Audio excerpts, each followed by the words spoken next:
அனைவர் அனைவருக்கும் இனிய காலை வணக்கம். காலை சக்கரம் நாளை நமதே நிகழ்வின் இன்றைய சிறப்பு நிகழ்வு துவங்கப்பட உள்ளது. ரோட்டரி மாவட்டம் 2981 மாவட்ட ஆளுநர் ரொட்டேரியன் எஸ். பாஸ்கரன் அவர்களின் சீரிய தலைமையில் சிறப்பாக நடைபெற்று வரும் காலை சக்கரம் நாளை நமதே நிகழ்வினை இன்று நமக்கு இணைந்து வழங்கி சிறப்பிக்க உள்ளார்கள் ரோட்டரி கிளப் ஆஃப் வடக்குத்து சங்கத்தினர். ரோட்டரி கிளப் ஆஃப் வடக்குத்து சங்கத்தின் உதவி ஆளுநர் ரொட்டேரியன் ரவிசேகர் அவர்களுக்கும், ரோட்டரி கிளப் ஆஃப் வடக்குத்து சங்கத்தின் தலைவர் ரொட்டேரியன் சண்முகவேல் அவர்களுக்கும், செயலாளர் ரொட்டேரியன் ராஜு அவர்களுக்கும், பொருளாளர் ரொட்டேரியன் ஞானவேல் அவர்களுக்கும் மற்றும் அவர்களது சங்க உறுப்பினர்கள் அனைவருக்கும் இந்த காலை வேளையிலே நன்றிகளையும் வாழ்த்துக்களையும் தெரிவித்துக் கொண்டு, நிகழ்ச்சியின் முதல் நிகழ்வாக ரோட்டரி இறைவணக்கம் மற்றும் வரவேற்புரை நிகழ்த்த ரோட்டரி கிளப் ஆஃப் வடக்குத்து சங்கத்தின் தலைவர் ரொட்டேரியன் சண்முகவேல் அவர்களை அன்புடன் கேட்டுக்கொள்கிறோம். சார் அட்மிட் பண்ணீங்க, வீடியோ ஆன் பண்ணீங்க. Okay okay.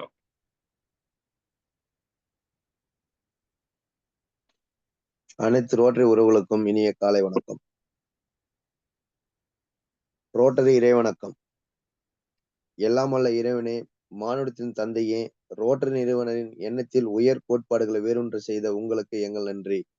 மனித மனங்களில் அமைதி மற்றும் நல் எண்ணங்களை உருவாக்கவும், ஜாதி மத இன நிற பாகுபாடுகளை நீக்கி குற்றங்களை தடுக்கவும், சமூகத்தின் பொருளாதார ஏற்றத்தாழ்வுகளை நீக்கவும், மனித நேயம் மற்றும் உழைப்பின் இறையாண்மையை உணரச் செய்யவும், ரோட்டரி சங்க கோட்பாடுகளை எங்கள் மனதில் வேரூன்றச் செய்து அதற்காக அயராது பாடுபடவும், எங்கள் சேவையால் மனிதர்களும் குடும்பங்களும் தேசங்களும் இறையாண்மையுடன் ஒன்றுபட்டு வாழவும் அருள் புரிய அருட்கடலாம் உங்களிடம் அடிபணிந்து வேண்டுகிறோம்.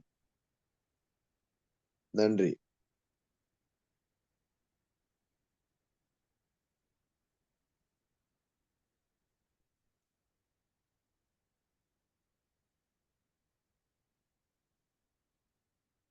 அடுத்ததாக வரவேற்புரை.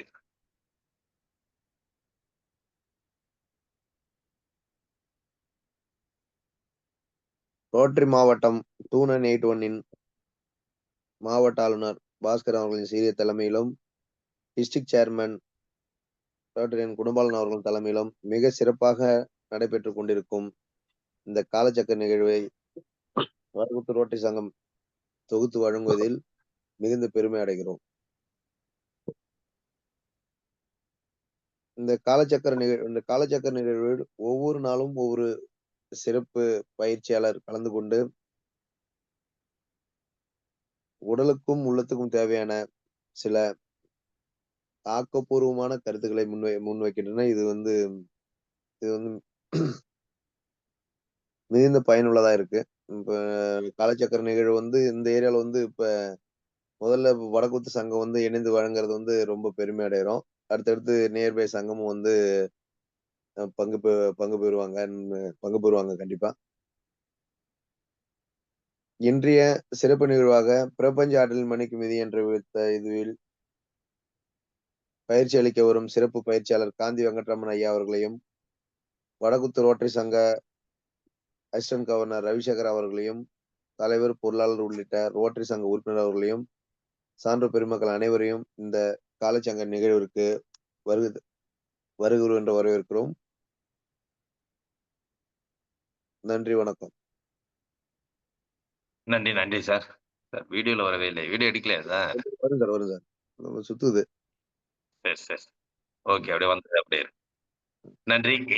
இன்றைய வேளையில் நமக்கு சிறப்பான முறையில் கிட்டத்தட்ட 1 வார காலங்கள் தொடர்ந்து நமக்காக சிறப்பான முறையில் நமக்கு இந்த நிகழ்வை சிறப்பித்து நல்லதொரு வாய்ப்பையும் வழங்கி, இணைந்து வழங்கி சிறப்பித்துக் கொடுத்த வடக்குத்து சங்கம் மற்றும் இன்றைய நிகழ்வில் நமக்கு அருமையானதொரு ரோட்டரி இறைவணக்கம் மற்றும் வரவேற்புரை நிகழ்த்தி சிறப்பித்துக் கொடுத்த சங்கத்தின் தலைவர் ரொட்டேரியன் சண்முகவேல் அவர்களுக்கும் நன்றிகளையும் வாழ்த்துக்களையும் தெரிவித்துக் கொள்கிறோம். நன்றி நன்றி சார்.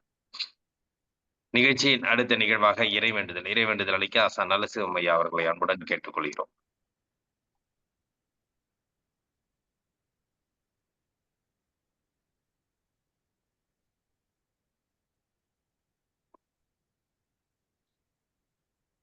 அனைவருக்கும் இனிய காலை வணக்கம்.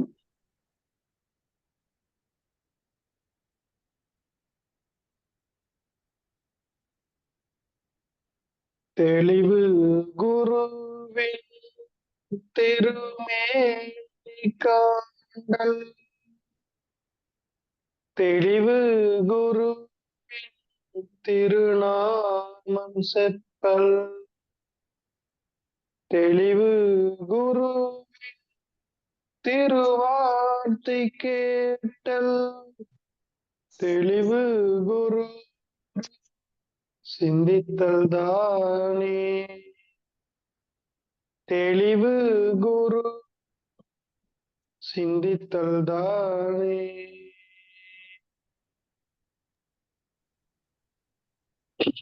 ஐயா அடுத்த நிகழ்வாக அடிப்படை வணக்கம்.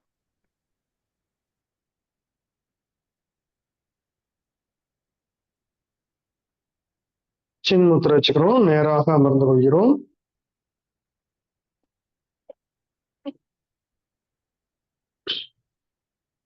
நீண்ட மூச்சு எடுத்து எழுத்தை நல்லா உச்சரிக்கிறோம்.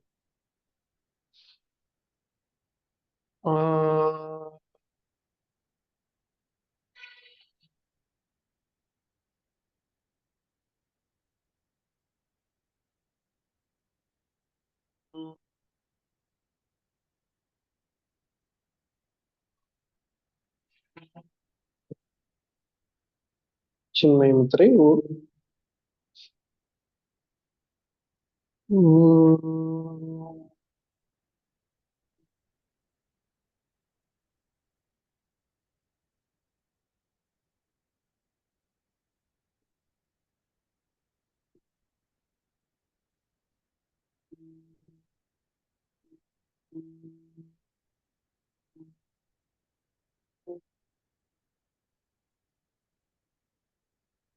ஆதிமுத்திரை.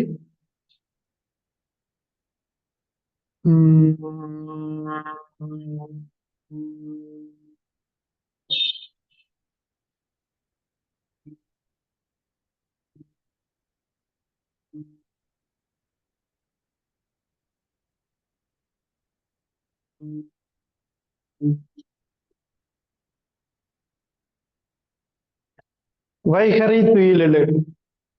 அன்னைக்கு வணக்கம், தந்தைக்கு வணக்கம், ஆசான் அவர்களுக்கு வணக்கம். வைகறை துயிலெழு. அன்னைக்கு வணக்கம், தந்தைக்கு வணக்கம், ஆசான் அவர்களுக்கு வணக்கம். வணக்கம் ஐயா, வெற்றியுறுதி. தன்னை சூழ்ந்ததறி வெற்றியுறுதி. ஓய்வு.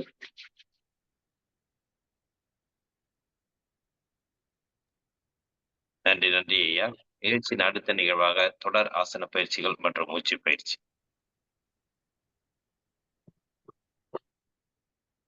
கால்களை நேரா நீட்டிக்கிறோம். நன்றாக மூச்சு தொடங்க. கால் விரல்களை நன்றாக நல்லா சுருக்கி விரிக்கிறோம். நம்ம தொடர்ந்து இப்போ தாடாசனம் தொடங்கி forward bending, back bending, twisting, hand balance, leg balance என்ற அந்த ஆசனங்களுடைய வகைகளை கரெக்டா பயிற்சி பண்ணிட்டு வரோம். நேற்றைக்கு நம்ம அந்த பத்மாசனம் நல்லா வரக்கூடிய பயிற்சிகளை நம்ம செஞ்சோம். அதை காலை மாலை நல்லா செஞ்சு பத்மாசனம் எல்லாரும் போட்டு நம்முடைய கால் மூட்டுக்களை நல்லா வலிமைப்படுத்தலாம். அப்படியே ரைட் லெக் மடக்கி நீட்டுங்க. Left leg, right, left. நன்றாக மூச்சல் தொடங்க.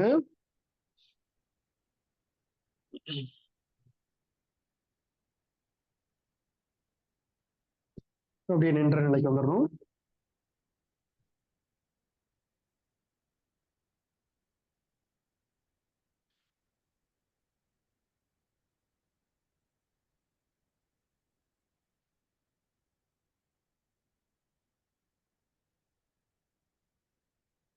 தாடாசனம் முதல் நிலை, இரண்டாவது நிலை, மூன்றாவது நிலை.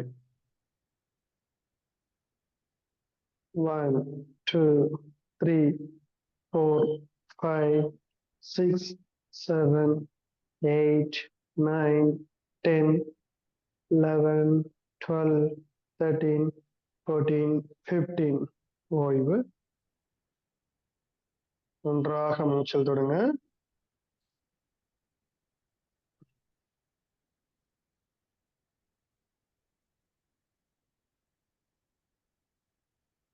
கோணாசனம். இரு கைகளையும் நல்லா கோர்த்து ரைட் சைடு பெண்ட் பண்றோம். நல்லா வலது பக்கம் பக்கவாட்டுல வளையிறோம். 1 2 3 4 5 6 7 8 9 10. ஸ்ட்ரெயிட்டா வந்துருங்க. நல்லா மூச்சிலுங்க. இடது பக்கம் 1 2 3 4 5 6 7 8 9 10. அப்படியே ஸ்ட்ரெயிட்டா வந்துருங்க. மூச்சிலுங்க. மூச்சு விட்டுட்டே மெதுவா கைக்குள்ள கொண்டு வாங்க.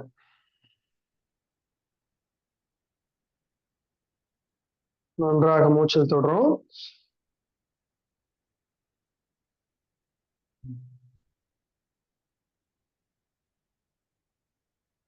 பாதகஸ்தாசனம். முதல் நிலை. கைகளை மேல மூச்சு இழுத்துட்டே மேல வாங்க. மூச்சு விட்டுறோம். மீண்டும் மூச்சு இழுத்துட்டு back bending.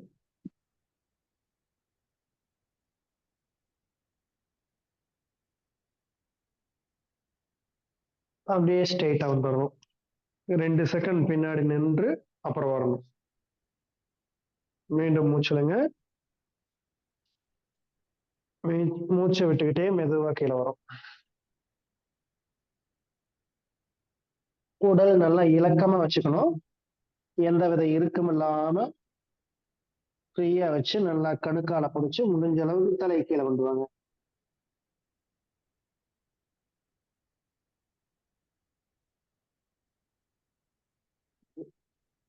One, two, three, four, five, six, seven, 8, 9, 10, 11, 12, 13, 14, 15. ஓய்வு. மூச்சு இழுத்துக்கிட்டே மேல வாங்க.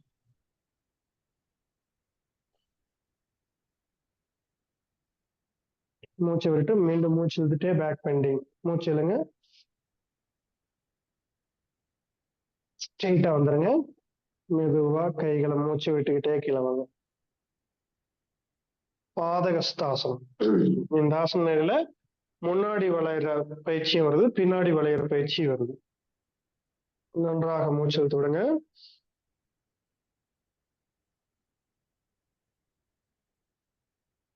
அடுத்து திரிகோணாசனம். காலாகலமா வச்சுக்கிறோம். கைகள் நேராக கொண்டு வாங்க. நம்முடைய right hand left leg touch பண்ணுங்க. Right hand left leg touch பண்ணுது. லெஃப்ட் ஹேண்டு மேல இருக்கு. நல்லா லெஃப்ட் ஹேண்ட் திரும்பி பாருங்க மேல. 1 2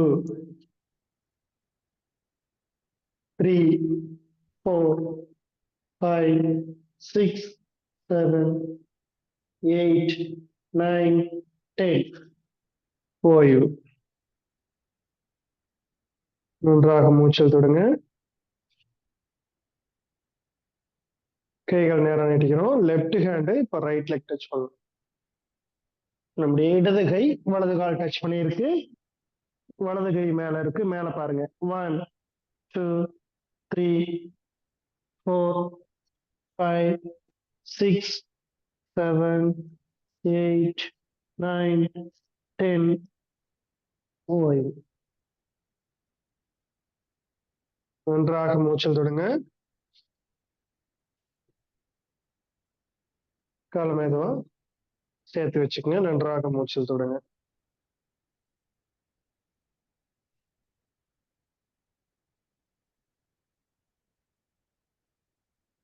அப்படியே அமர்ந்த நிலைக்கு வந்துடுறோம்.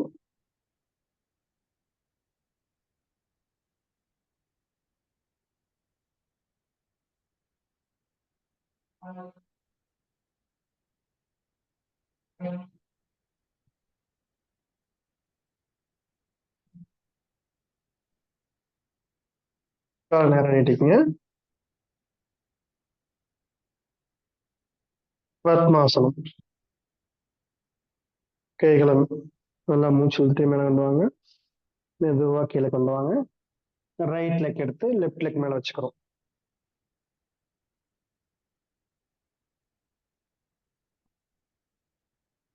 வலது காலினுடைய குதிக்கால இடது கையில பிடிச்சுக்கிறோம். வலது கையில கால் விரல்களை பிடிச்சிட்டு நல்லா அப்படி ரவுண்டா சுத்துறோம். 1 2 3. அப்படியே ஆப்போசிட்ல சுத்துங்க. 1 2 3. இப்போ அந்த காலை எடுத்து நல்லா மேல தொட மேல நல்லா வச்சுக்கிறோம். முழங்கால இப்படி பிடிச்சிட்டு நல்லா மடக்கி டச் பண்றோம். ஜஸ்டோட நல்லா டச் பண்ணுங்க. நல்லா டச் பண்ணி கீழே இறக்குறோம்.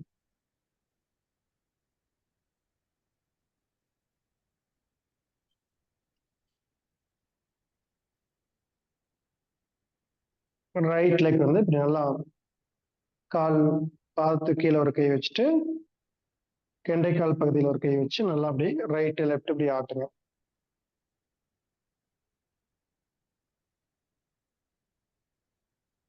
அப்படியே மேல தூக்கி கீழே இறக்குறோம். மேல கொண்டு வரும், கீழே இறக்குறோம். ஓகே. அடுத்து இந்த முட்டியை பிடிச்சிட்டு வட்டமா நம்ம காலை சுத்துறோம். 1 2 3. அப்படியே ஆப்போசிட்டா சுத்துங்க. 1 2 3. மெதுவா காலை நேர் நீட்டிடுறோம். அடுத்து லெஃப்ட் லெக் எடுத்து மேல வச்சுக்கிறோம். லெஃப்ட் லெக் நல்லா வட்டமா சுத்துறோம். கணுக்கால வந்து நல்லா வட்டமா சுத்துறோம். 1 2 3. ஆப்போசிட்டா சுத்துங்க. 1 2 3.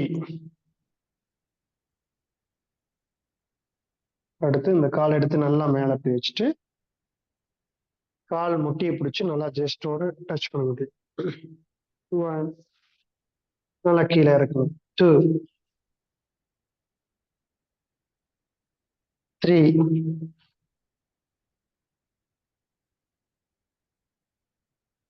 இப்ப கால் பாதத்தை நல்லா மேலே கீழே ஏத்தி இறக்குறோம். 1 2 3.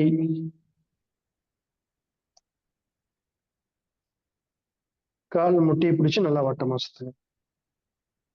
1 2 3.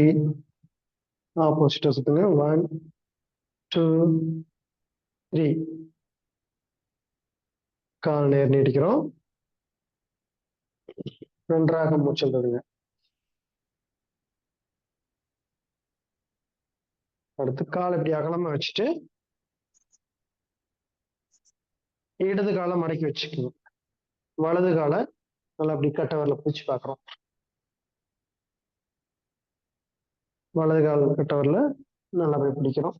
முடிஞ்ச அளவுக்கு தலையை நல்லா கீழே கொண்டு வரோம். 1 2 3 4 5 6 7 8 9 10. முழங்கால டச் பண்ற அளவுக்கு கீழே கொண்டு போகணும். இது வந்து ஜான்சிராசனம். இந்த ஆசனம் செய்யறது மூலயமா பத்மாசனம் வந்து கொஞ்சம் நல்லா ஈஸியா வரும். வரலன்னா காலை பிடிக்க முடியலைன்னா அப்படி முன்னாடி பின்னாடி நம்ம உடம்ப வந்து அசைச்சுக்கிட்டே இருந்தோம்னா காலை பிடிச்சிடலாம். அப்படியே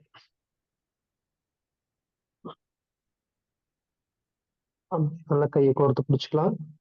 முடிஞ்ச அளவுக்கு தலையிட்டு மேலே கீழே அசைச்சுக்கிட்டே இருந்தோம்னா கொஞ்சம் கொஞ்சமா கால் நரம்புகள்லாம் நல்லா இலக்கமாகும். கால் தசைகள் இலக்கமாகும். அப்புறம் பத்மாசனம் ஈஸியா நம்மளால போட முடியும். நல்லா மெதுவா கீழே கொண்டு போய் கொஞ்சம் கொஞ்சமா கீழே போனோம்னா கரெக்டா செஞ்சிடலாம். மூச்சு இழுத்துட்டே மேல வாங்க. ஓய்வு. காலை மாத்திக்கலாம்.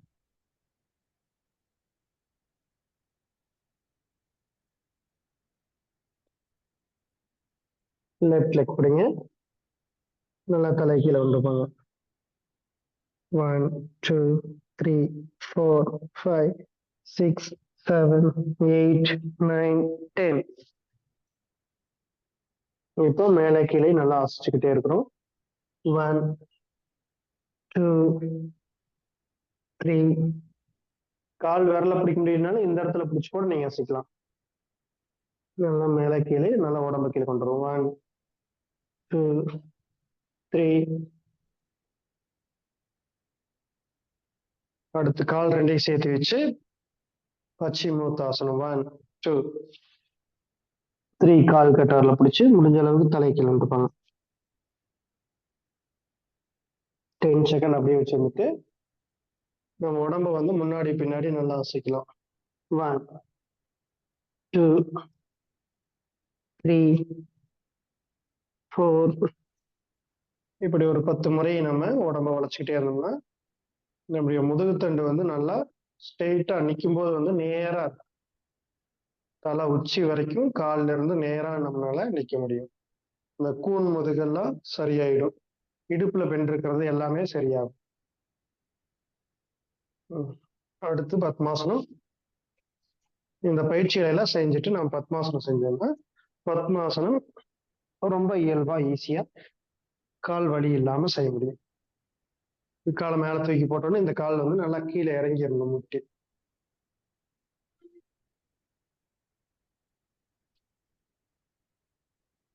பக்கத்துல வச்சுட்டு இடது கையில இடது கால் முட்டியை பிடிச்சு வலது கையில வலது கால் பிடிச்சு மேல போடணும். அவ்வளவுதாங்க. பத்மாசனம் நம்ம அழகா போட்டாச்சு. தமிழ்ல தாமரை ஆசனம்னு சொல்லுவோம் இந்த ஆசனத்தை. தாமரை மேல மாதிரியே இருக்கிறதுனால இது தாமரை ஆசனம். நேராக அமர்ந்து பார்வை நேரா இருக்கணும். கண்கள் மூடியும் செய்யலாம், மூக்கு நுனியை கவனிச்சுட்டே செய்யலாம், மூச்சு காற்று மேல கவனம் செலுத்தியும் செய்யலாம்.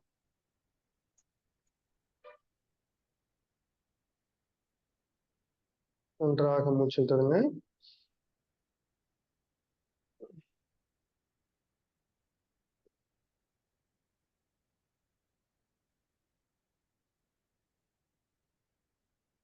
அடுத்து உத்தித பத்மாசனம். நம்முடைய சுவாச உறுப்புகளை நல்லா பலப்படுத்தும் உத்தித பத்மாசனம். கையை கீழே வச்சுட்டு அப்படியே உடம்ப வந்து மேல தூக்கணும்.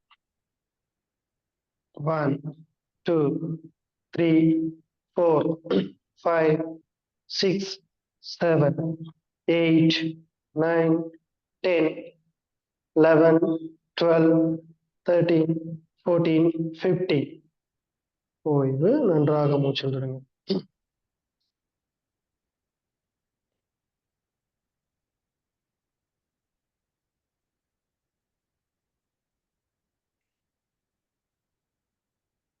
இந்த பத்மாசனத்துல முக்கியமா நம்ம செய்யக்கூடிய பயிற்சி இந்த உத்தித பத்மாசனம் ஒன்று. இன்னொன்னு யோக முத்ரா. பின்னாடி கை கட்டி தலை நல்லா கீழே டச் ஆகிற மாதிரி கொண்டு வரணும். உங்களால இவ்வளவுதான் குமிய முடியும்னாலும் இந்த அளவுக்கு செஞ்சாலே நமக்கு பலன்கள் இருக்கும். நல்லா குமிய முடியலன்னா முன்னாடி கை வச்சு கூட தலையை கீழே கொண்டு வரணும்.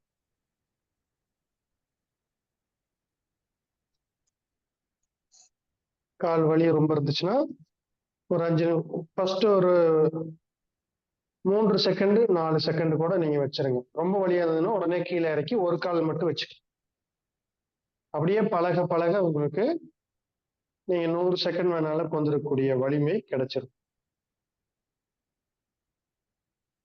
நன்றாக சின்முத்திரை வச்சு மூச்சு விட்டுடுங்க.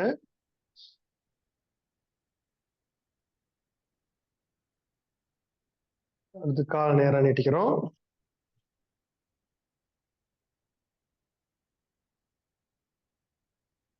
நன்றாக மூச்சு விட்டுடுங்க. இப்ப முதல்ல ரைட் லெக் மேல போட்டுக்கிறோம். ரைட் லெக் எடுத்து மேல வச்சுக்கோங்க.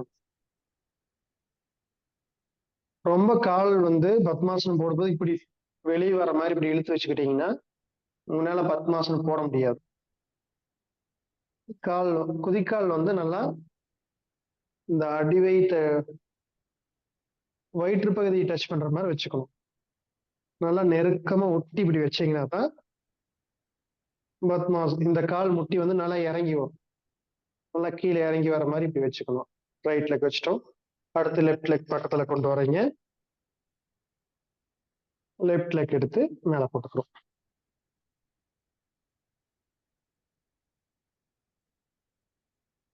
சின்முத்திரை வச்சு ஒரு 15 செகண்ட் பத்மாசனத்துல அமர்ந்திருக்கலாம்.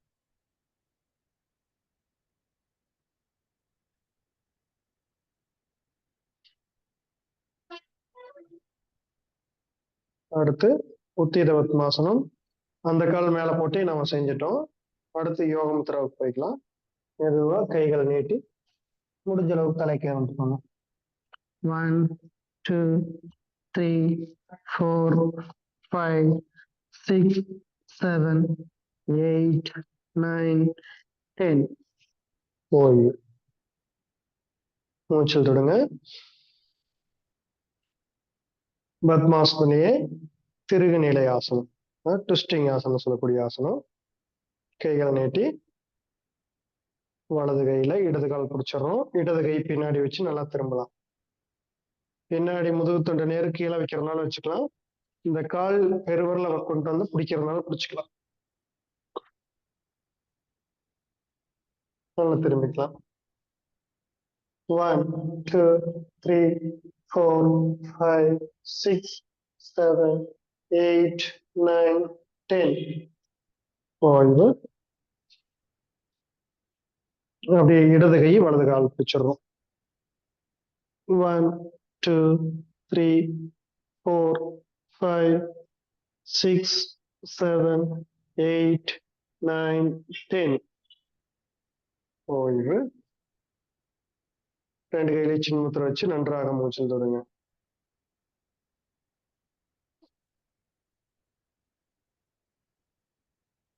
நல்லா ஆழ்ந்து மூச்சில் தொடுங்க.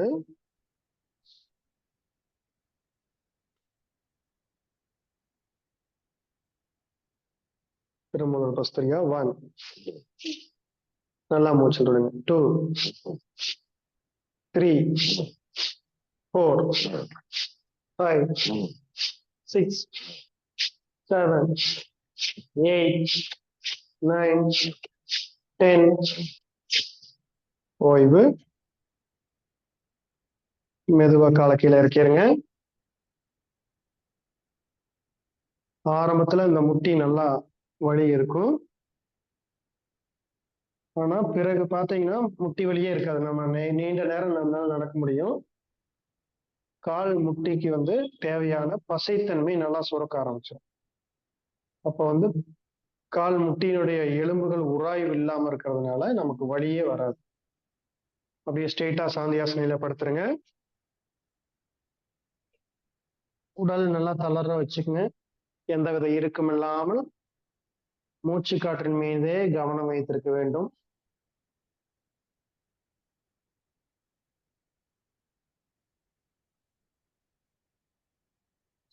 தொடர்ந்து இந்த பயிற்சிகளை செய்யுங்க. இந்த நல்லதொரு வாய்ப்பினை நமக்கு வழங்கிய ரோட்டரி சங்கங்களுக்கு நாம் மனமார்ந்த நன்றியினை தெரிவித்துக் கொள்கிறோம். நன்றி ஐயா. நன்றி ஐயா.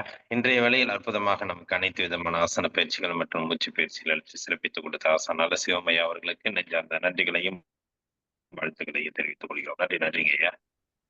நன்றி ஐயா. நிகழ்ச்சியின் அடுத்த நிகழ்வாக ஹீலர் பாஸ்கர் ஐயாவின் தினமொரு சிந்தனை ஆடியோ மூலம் கேட்க இருக்கிறோம்.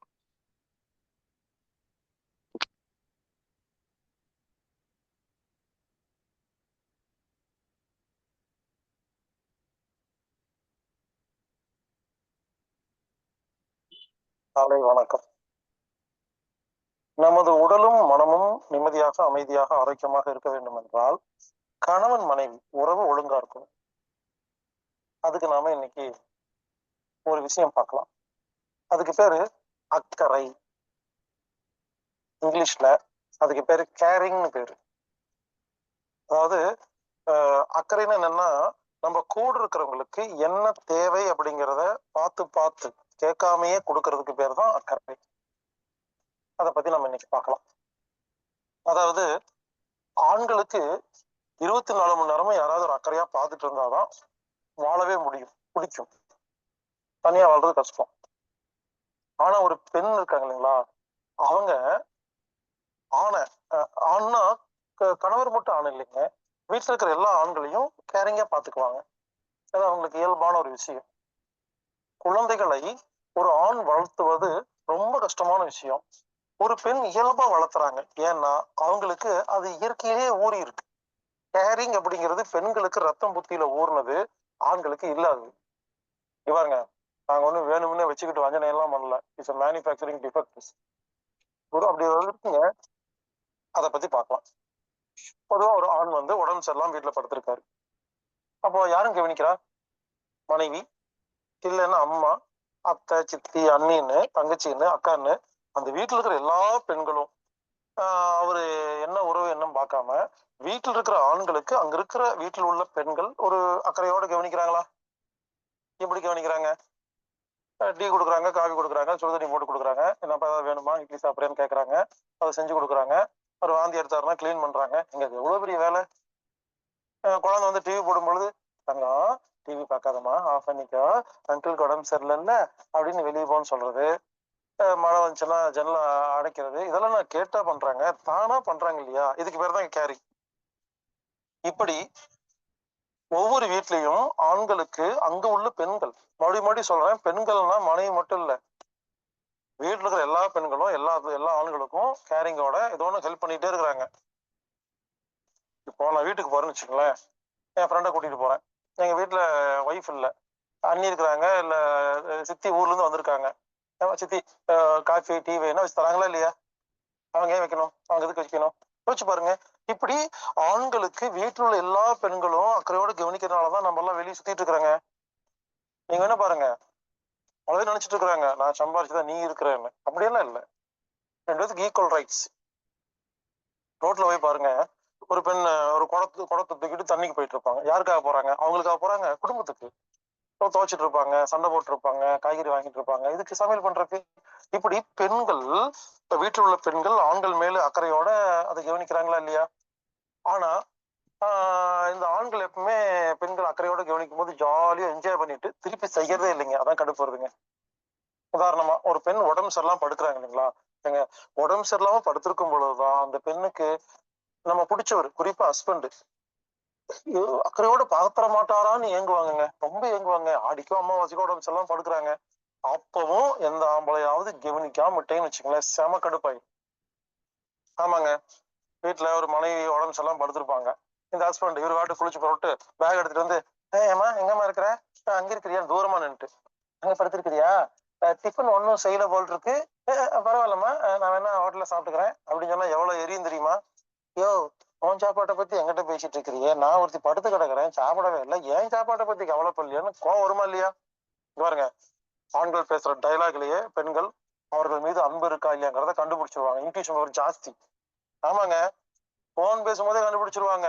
சில பேர் போன் பேசும்போது எங்க இருக்கீங்க அப்படின்னு கேட்பாங்க. நீங்க நானாமா, நான் ஆபீஸ்ல இருக்கிறமா அப்படின்னீங்க. நீங்க ஒயின் ஷாப்ங்கிறது தெரியும், நீங்க மூஞ்சி பார்த்தா தெரியாதா? நீங்க செருப்பு விடும் பொழுது எங்க போயிட்டு வந்திருக்குன்னு கண்டுபிடிச்சிருங்க. பாருங்க, பெண்களுக்கு இன்ட்யூஷன் ஜாஸ்திங்க, ஆண்களுக்கு கொஞ்சம் கம்மிங்க. அப்போ நீங்க பேசும் பொழுதே அவங்க மீது அன்பு இருக்கான்னு கண்டுபிடிச்சிருவாங்க. எனக்கு சென்ஸ் ரொம்ப ஜாஸ்திங்க, என்கிட்ட வந்து 1/2 மணி நேரம் பேசுங்களேன், என் மீது அன்பு இருக்கா இல்லையா என்பதை நீங்க சொல்லலாம் வேண்டாம், நீங்க பேசும்போது பாடி லாங்குவேஜ்ல அதெல்லாம் உள்ளிருந்து தெரியும் என்ன நடக்குதுன்னு. பெண்களுக்கு அது அதிகங்க. அப்போ அந்த ஆண் என்ன பண்ணணும்?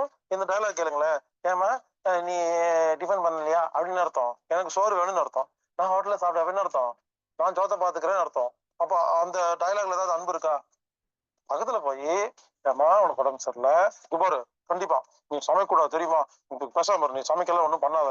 இல்லைங்க, பேசாம இருமா, நீ சமையல்லாம் ஒண்ணும் பண்ணக்கூடாது, உடம்பு சரியில்லை, சமையல் பண்ணிட்டு நான் வேணா கடை போய் இட்லி வாங்கிட்டு சொல்லி 2 இட்லி வாங்கிட்டு பக்கத்துல வச்சு கொஞ்ச நேரம் 5 நிமிஷம் பார்த்துட்டு, ஏமா லீவ் வேணா போட்டா, இதெல்லாம் போட வேண்டாம், சும்மா கேளுங்களேன், ஏமா லீவ் வேணா போட்டு கூட இருக்கட்டா, அவனுக்கு தெரியும். சரிங்க, நீங்க ஆபீஸ் போயிட்டு வாங்க, நான் பாத்துக்கிறேன்னு சொல்லி ஒரு 10 நிமிஷம் 5 நிமிஷம் 1/2 மணி நேரம் அமைதியா பேசி அந்த பெண்ணுக்கு ஒரு சந்தோஷத்தை கொடுத்துட்டு ஒரு அக்கறையோட கவனிச்சுட்டு வந்தா அந்த பெண்ணுக்கு பிடிக்குமா இல்லையா? நீங்க லீவ் போட்டா என்னங்க தப்பு? யாருக்கும் லீவ் போடுறோமா, மனைவி உடம்பு சரியில்லையா, அவனே போன் எடுத்து, சார் திடீர்னு வீட்டுல கெஸ்ட் வந்துட்டாங்க சார், ஒரு அப்படியே லீவ் வேணும் சார் சொல்லி லீவ் வாங்கி பக்கத்துல போய் அவங்க கேட்பாங்க, ஏங்க லீவ் எடுத்தீங்கன்னு. என் செல்ல குட்டி உனக்கு உடம்பு சரியில்லை, அதனாலதான் சொல்லி பாருங்களேன், கலரன்னு சொல்லிட்டு தண்ணி ஒரு 15 வருஷம் தாங்க, 15 வருஷம் தாங்க அப்படியே லீவ் போட்டு பக்கத்துல போய் உட்காந்து நெத்தியில ஒரு 10 நிமிஷம் கையை வச்சுட்டு, தலைவலின்னு சொன்னேன்லமா, விஷம் போடுமான்னு சொல்லி இடத்துல கையை வச்சுட்டு 2 காய் போட்டு கொடுங்க. ஏங்க ஆம்பளை போடுற காஃபியை மனுஷனா குடிப்பான்? அந்த பெண்கள் குடிச்சிட்டு நல்லா இருக்குன்னு போய் வேற சொல்லுங்க லவ்ல. புரிஞ்சுக்குங்க. அப்போ ஒவ்வொரு கணவனும் தன் மனைவிக்கு அவர் ஒரு தேவைப்படும் பொழுது, எல்லா நேரத்துலயும் இல்லைங்க, நல்லா புரிஞ்சுக்குங்க, ஒரு பெண்ணுக்கு எல்லா நேரத்துலயும் ஒரு அக்கறை தேவையில்லை. அவரால முடியாதப்போ அந்த ஆண் வந்து உதவி மட்டும் செஞ்சுட்டாருன்னு வச்சுக்கலேன், அந்த ஆம்பளை அவ்வளவு பிடிக்குங்க, அந்த கணவர் அவ்வளவு பிடிக்குங்க. எனவே ஒவ்வொரு கணவனும் தன் மனைவி எப்ப வந்து உடம்பு சரியில்லாம படுத்திருக்காங்களோ, எப்போ அவங்களால முடியலையோ, முடியாத நேரங்கள்ல போய் ஹெல்ப் பண்ணி, அட்லீஸ்ட் ஹெல்ப் பண்ண மாதிரி நடிங்க. போய் ஒரு ஹெல்ப் பண்ணீங்கன்னா, ஒரு அன்பா அக்கறையா கொஞ்ச நேரம் பேசிட்டு இருந்தீங்கன்னா, அவங்களுக்கு மேல அவ்வளவு சந்தோஷம் வருங்க. யோசிச்சு பாருங்க. 50 வருஷமா வீட்டு எல்லாம் சுத்தம் பண்ணி, 50 வருஷமா சில பேர் இல்லைங்க, வீட்டுல சமையல் கட்டு வீடு தாங்க கெதி. காலை எந்திரிச்சு பாத்திரம் கழுவ வேண்டியது, துணி துவைக்க வேண்டியது, சமையல் பண்ண வேண்டியது, குழந்தைய பாத்துக்க வேண்டியதுன்னு அதுலயே வாழ்க்கை ஓடிட்டு இருக்கு இல்லையா? அப்போ அவங்களை கவனிக்கிறது யார்? கணவர் தான் கவனிக்கணும். கணவர் வந்து மனைவி கிட்ட அவங்களுக்கு எப்ப தேவையோ அப்பெல்லாம் மட்டும் கவனிச்சு பாருங்களேன். இதுக்கு பேரு கேரிங்னு பேருங்க.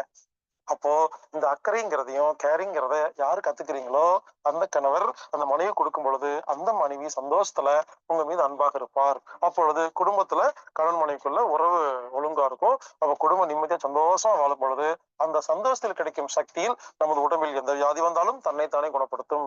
இது இல்லைன்னா இதான் வியாதி. மருந்தில்லா வைத்தியத்துக்கு இதுவும் ஒரு பயன்படும் உங்களுக்கு. இது ஒரு டிப்ஸ். எனவே நாம் நமது மனைவியை அக்கறையோடு கவனித்து நாம் நிம்மதியாக வாழ்வோமாக.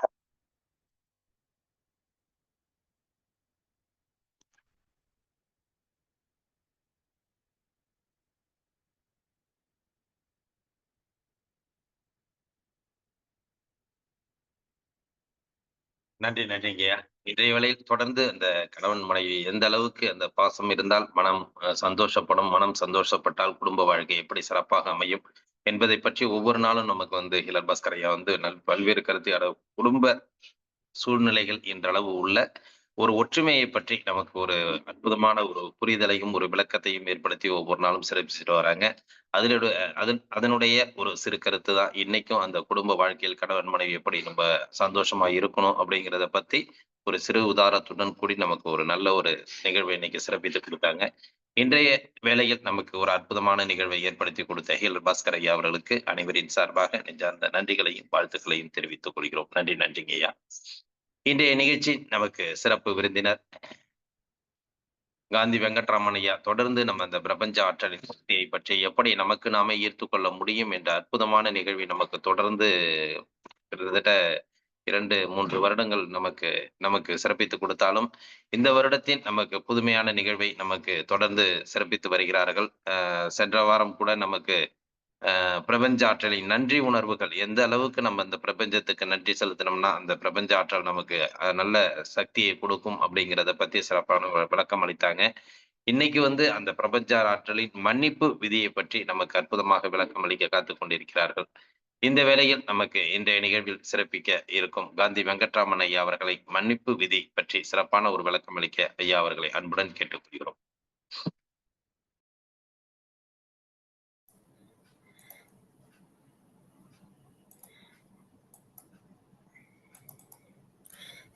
வணக்கம்ங்க. இனிய அனைவருக்கும் இனிய காலை வணக்கம். ஸோ ஒரு பிரார்த்தனையோட நம்ம இந்த நிகழ்ச்சியை நம்ம ஆரம்பிக்கலாம். நம்மளுடைய இருதய சக்கரம் நம்முடைய சென்டர் ஆஃப் தி செஸ்ட், நம்முடைய மார்புக்கு மத்தியில் இருக்கக்கூடிய அந்த ஒளி உடல் பகுதியில் இருக்கு. சகஸ்கார சக்கரம் நம்முடைய தலைப்பகுதிக்கு மேல, நம்முடைய உச்சந்தலை பகுதிக்கு மேல இருக்கு. ஸோ இந்த 2 சக்கரத்திலையும் கவனத்தை வச்சுட்டு இந்த பிரார்த்தனையை நம்ம பண்ணலாம். எல்லாம் அல்ல இறைவனுக்கும் அனைத்து மத தெய்வங்களுக்கும் அனைத்து மத ஆன்மீக குருமார்களுக்கும் அனைத்து குணமளிக்கும் தேவதைகளுக்கும்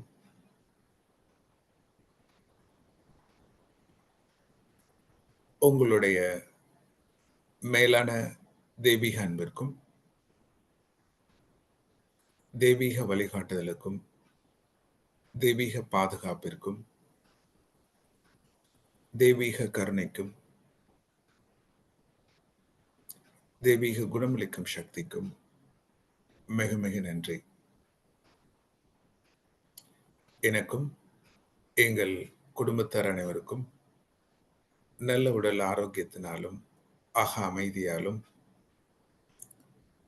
அபரிதமான செல்வ வளத்தினாலும் பாதுகாப்பான ஆன்மீக முன்னேற்றத்தாலும் மற்றும் எல்லா வளங்களினாலும் ஆசிரித்தமைக்கு மிக மிக நன்றி. நன்றி முழு நம்பிக்கையுடன். நன்றி முழு நம்பிக்கையுடன். நன்றி முழு நம்பிக்கையுடன். மெதுவா மூச்சை உள்ள இழுத்துக்கோங்க. மெதுவாக மூச்சை வெளியே விட்டுக்கொள்ளும். மெதுவா மூச்சை உள்ள இழுங்க. தென் மெதுவாக மூச்சை வெளியே விடவும். மெதுவாக மூச்சை உள்ளே இழுக்கவும். மெதுவாக மூச்சை வெளியே விடவும். ஒரு புன்சிரிப்போட உங்க கண்களை திறந்துக்கோங்க. நமஸ்தே.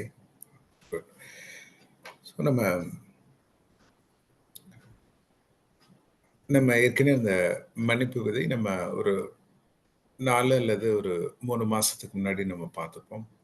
ஸோ அதனுடைய தொடர்ச்சியா நம்ம இன்னும் நிறைய விஷயங்களை நம்ம இந்த பயிற்சியில நம்ம கத்துக்கலாம். குட். ஸோ நம்ம ஆக்சுவலா குணபலன் ஐயா என்ன போட்டிருக்காங்க, மன்னிக்கும் விதி அப்படின்னு சொல்றாங்க. பிரபஞ்ச ஆல்ரெடி மன்னிக்கும் விதி.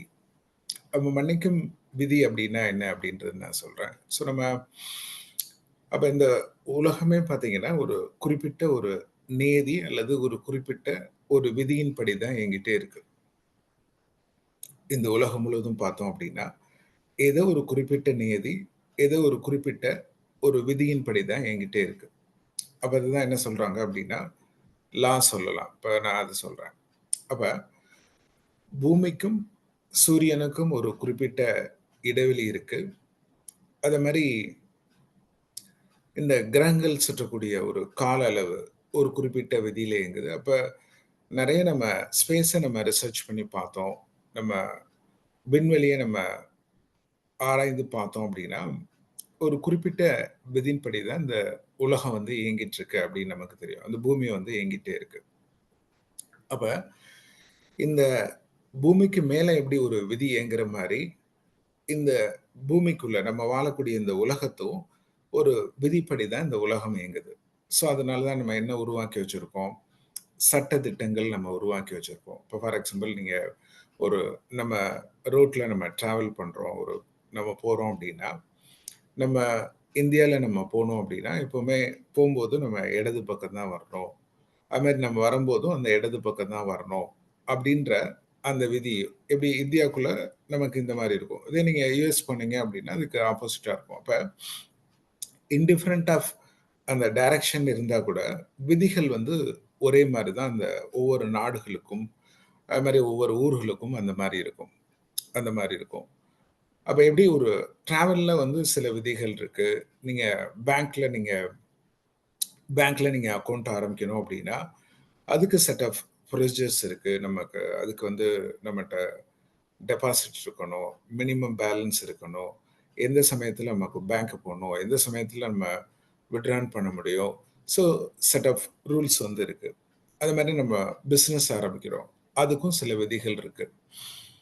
அப்ப நம்ம இப்போ ஃபார் எக்ஸாம்பிள் நீங்க ஒரு ட்ரெயின் நீங்க போறீங்க அப்படின்னா அந்த ட்ரெயினுக்கும் சில ஷெட்யூல்ஸ் இருக்கு. ஐ மீன் இந்த நேரத்தில் நம்ம போகணும். ஒரு ஃப்ளைட்டில் நீங்கள் போகிறீங்க, ஸோ அது 2 மணி நேரத்துக்கு முன்னாடி போகணும். அந்த 2 மணி நேரத்துக்கு முன்னாடி நம்ம செக்இன் பண்ணால் தான் அந்த ஜேர்னி வந்து சேஃப்டியாக இருக்கும். அப்போ நம்ம ஃபிசிக்கல் பாடியும் சர்டன் பிரின்சிபல் இருக்குது. அப்போ நம்ம எந்த நேரத்தில் நம்ம தூங்கணும், எந்த நேரத்தில் நம்ம ஆக்சுவலாக முழிச்சிருக்கணும், எந்த நேரத்தில் பாடிக்கு நம்ம ரெஸ்ட் கொடுக்கணும், எந்த நேரத்தில் நம்ம இப்போ செஞ்ச பயிற்சிகள் நம்ம செய்யணும், அவ எந்த வேலைக்கு நம்ம சாப்பிடணும், எந்த வேலைக்கு நம்ம சாப்பிடாம இருக்கணும். அப்ப எல்லாமே பார்த்தீங்கன்னா இந்த உடலும் சில விதிகள் படி தான் இயங்குது. இந்த உலகத்துல இருக்கக்கூடிய எல்லா நிகழ்வுகளும் இந்த விதிப்படி தான் இயங்குது. ஐ மீன் இந்த இந்த புவியை தாண்டி நம்ம விண்வெளி போகும்போதும் சில விதிகள் படி தான் இயங்கிட்டே இருக்கு. இப்போ அதனால தான் நீங்க ஒரு பொருள் நீங்க கீழ இருந்து மேல ஆக்சுவலா போட்டீங்க அப்படின்னா, அந்த புவியீர்ப்பு விதின்றது, அந்த சக்தின்றது வந்து இயல்பா இருக்கனால, அந்த பொருள்ல இருக்கக்கூடிய தன்மை இருக்கும் அப்படின்றது தெரியுது. அப்ப அப்ப நமக்கு இது தெரிஞ்சோ, தெரியாமலோ இந்த விதிகள் படி தான் இந்த உலகம் இயங்குது, இந்த உடல் இயங்குது, இந்த சுற்றுப்புறம் இயங்குது. நாம் பார்க்கக்கூடிய ஒவ்வொரு ஒவ்வொரு நிகழ்வும் இயங்குது அப்படின்னா, அப்ப நம்ம வாழ்க்கைக்கும் ஒரு விதிகள் இருக்குமா அப்படின்னு பார்த்தீங்கன்னா, வாழ்க்கைக்கும் விதிகள் கண்டிப்பா இருக்கும். அப்ப எப்படி வந்து நம்ம நம்ம ரோட் வேல போம்போது, ஆக்சுவலா நம்ம ஒரு டிராஃபிக்ல போம்போது, ஒரு ரெட் சிக்னல் இருந்துச்சுன்னா, நம்ம கண்டிப்பா அத ஸ்டாப் பண்ணி தான் ஆகணும். ஸோ, அத வேல்யூ பண்ணி தான் ஆகணும். ஒரு கிரீன் சிக்னல் இருக்கு. நம்ம ஆக்சுவலா மூவ் பண்ணி ஆகணும். ஒரு எல்லோ சிக்னல் இருக்கு. ஸோ, நம்ம நம்ம அத வந்து கடக்கிறதுக்கான அல்லது ஒரு இண்டிகேஷன் இருக்கும். அப்ப இந்த விதிகள நம்ம பயன்படுத்தல, அல்லது இந்த விதிகள நம்ம தெரிஞ்சுக்கல, அல்லது இந்த விதிகள நம்ம போக்கூடிய டிராவல்ல நம்ம ஃபாலோ பண்ணல அப்படின்னா, ஸோ அது வந்து நமக்கு அந்த அந்த போக்கூடிய பயணம் வந்து பாதுகாப்பா இருக்குமா அப்படின்றது சொல்ல முடியாது. பாதுகாப்பா இருக்குமா அப்படின்னா, அது ஆக்சுவலா அது வந்து சொல்ல முடியாது. அப்ப அப்ப நமக்கு தெரிஞ்சோ தெரியாமோ அந்த விதிகள நம்ம லைஃப்ல அப்ளை பண்றதுனால தான் நம்ம லைஃப் வந்து நம்ம நினைக்க மாரி ஒரு முன்னேற்றங்கள் இருக்கு அப்படின்னா, அப்ப நம்ம லைஃப்ல வந்து மிக மிக 3 விதிகள் வந்து நம்ம கண்டிப்பா தெரிஞ்சே ஆகணும். அல்லது அது கண்டிப்பா கடைபிடிச்சே ஆகணும்னு சொல்றாங்க. ஐ மீன் நான் ரொம்ப வீட்ல இருந்து ரொம்ப ஃபாஸ்ட்டா போறேன். எனக்கு வந்து நான் போகக்கூடிய வேலை வந்து ரொம்ப முக்கியமானது. அதுக்காண்டி நான் இந்த ரெட் சிக்னல் நான் ஆக்சுவலா அதில வெயிட் பண்ண மாட்டேன். அப்படிலாம் நம்மளால சொல்ல முடியாது. அப்ப அதே மாரி நம்ம வாழ்க்கை பயணம் வந்து எவ்வளோ நிகழ்வு நமக்கு தேவைகளா இருக்கலாம். அல்லது நம்முடைய முன்னேற்றங்களுக்கான செயல்களா இருக்கலாம். அது நமக்கு ஐ மீன் அதுக்கான அத்தியாசம் இருக்கலாம். ஆனா, இது எல்லாமே அந்த விதிகள் படி இயங்கல அப்படின்னா, அந்த விதிகள நம்ம பயன்படுத்தல, அந்த விதிகள நம்ம தெரிஞ்சுக்கல, அல்லது அந்த விதிகள நம்ம லைஃப்ல செயல்படுத்தல அப்படின்னா, அதனுடைய விளைவுகள் தான் நம்ம லைஃப்ல இப்ப இருக்கக்கூடிய சிரமங்களுக்கு காரணங்கள் இருக்கு அப்படின்றது தான் பிராணிகளின் ஃபவுண்டர் வந்து கிராண்ட் மாஸ்டர் சோவா கோக்ஸிய வந்து அவங்க 3 விதிகள் வந்து எல்லாரும் கடைபிடிக்கணும். கடைபிடிச்சோம் அப்படின்னா, நம்ம இப்ப இருக்கக்கூடிய சிரமங்கள ரொம்ப ஈஸியா அந்த மாற்றங்கள் நமக்குள்ள உருவாக்க முடியும் அப்படின்றத சொல்றாங்க. அப்ப அத ஃபர்ஸ்ட் என்ன சொல்றாங்க அப்படின்னா, ஃபர்ஸ்ட் என்ன சொல்றாங்க? அத வந்து மன்னிக்கும் நியதி அப்படி சொல்றாங்க. அல்லது மன்னிக்கும் விதி அப்படி சொல்றாங்க. 2வது என்ன சொல்றாங்க? பொன் நியதி அப்படின்னு சொல்றாங்க. 3வது வந்து கர்ம விதி அப்படி சொல்றாங்க. இதுதான் என்ன சொல்றாங்க அப்படின்னா, law of forgiveness, golden rule, then law of karma. நான் திருப்பி சொல்றேன். Law of forgiveness, then golden rule, then law of karma. அப்ப இந்த இந்த 3 விதிகள நம்ம லைஃப்ல நம்ம கடைபிடிச்சாலே, இப்ப இருக்கக்கூடிய 90ல 100% சிரமங்கள நம்ம லைஃப்ல மாத்த முடியும்ன்றத சொல்றாங்க. எப்படி வந்து நம்ம சுற்றுப்புறத்துல சில விதிகள் பார்க்குற மாரி, அப்ப நம்ம வாழ்க்கைக்கும் ஒரு நியதிகள் இருக்கா? வாழ்க்கைக்குமான ஒரு விதிகள் இருக்கா? வாழ்க்கைக்குமான ஒரு அ நேர்மறையான விதிகள் இருக்கா? அப்படின்னா, அந்த விதிகள தான் இந்த 3 வகையா பிரிக்கிறாங்க. 3 வகையா பிரிக்கிறாங்க. அதுல ஃபர்ஸ்ட் என்ன சொல்றாங்க? மன்னிக்கும் நியதிய பத்தி தான் நம்ம பார்க்க போறோம். அப்ப மன்னிக்கும் நியதி, அந்த மன்னிக்கும் விதி அப்படின்னா என்ன? அப்ப நமக்கு ஆக்சுவலா நமக்கு அந்த மன்னிப்புனா நமக்கு நமக்கு வந்து அதுக்கான புரிதல் வந்து நம்மளுடைய சூழல்கள் கத்துக் குடுத்துருக்கும்.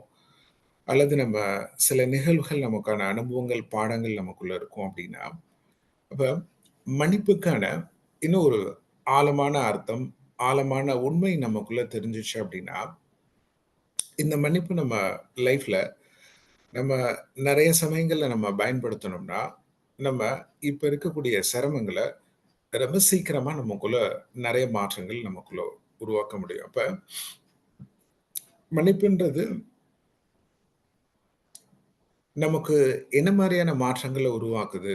மன்னிப்புன்றது நமக்கு என்ன மாரியான மாற்றங்கள உருவாக்குது அப்படின்னு நம்ம பார்த்தோம் அப்படின்னா, நம்ம உடல் ரீதியா நெறைய மாற்றங்கள இந்த மன்னிப்பு பிரார்த்தனை அல்லது இந்த மன்னிப்பு விதிய நம்ம பயன்படுத்தினோம் அப்படின்னா, நம்ம இப்ப இருக்கக்கூடிய உடல் ரீதியான நெறைய பலவீனங்கள நம்மளால மாத்த முடியுன்றத பிராணிகள்ல மட்டும் இல்ல.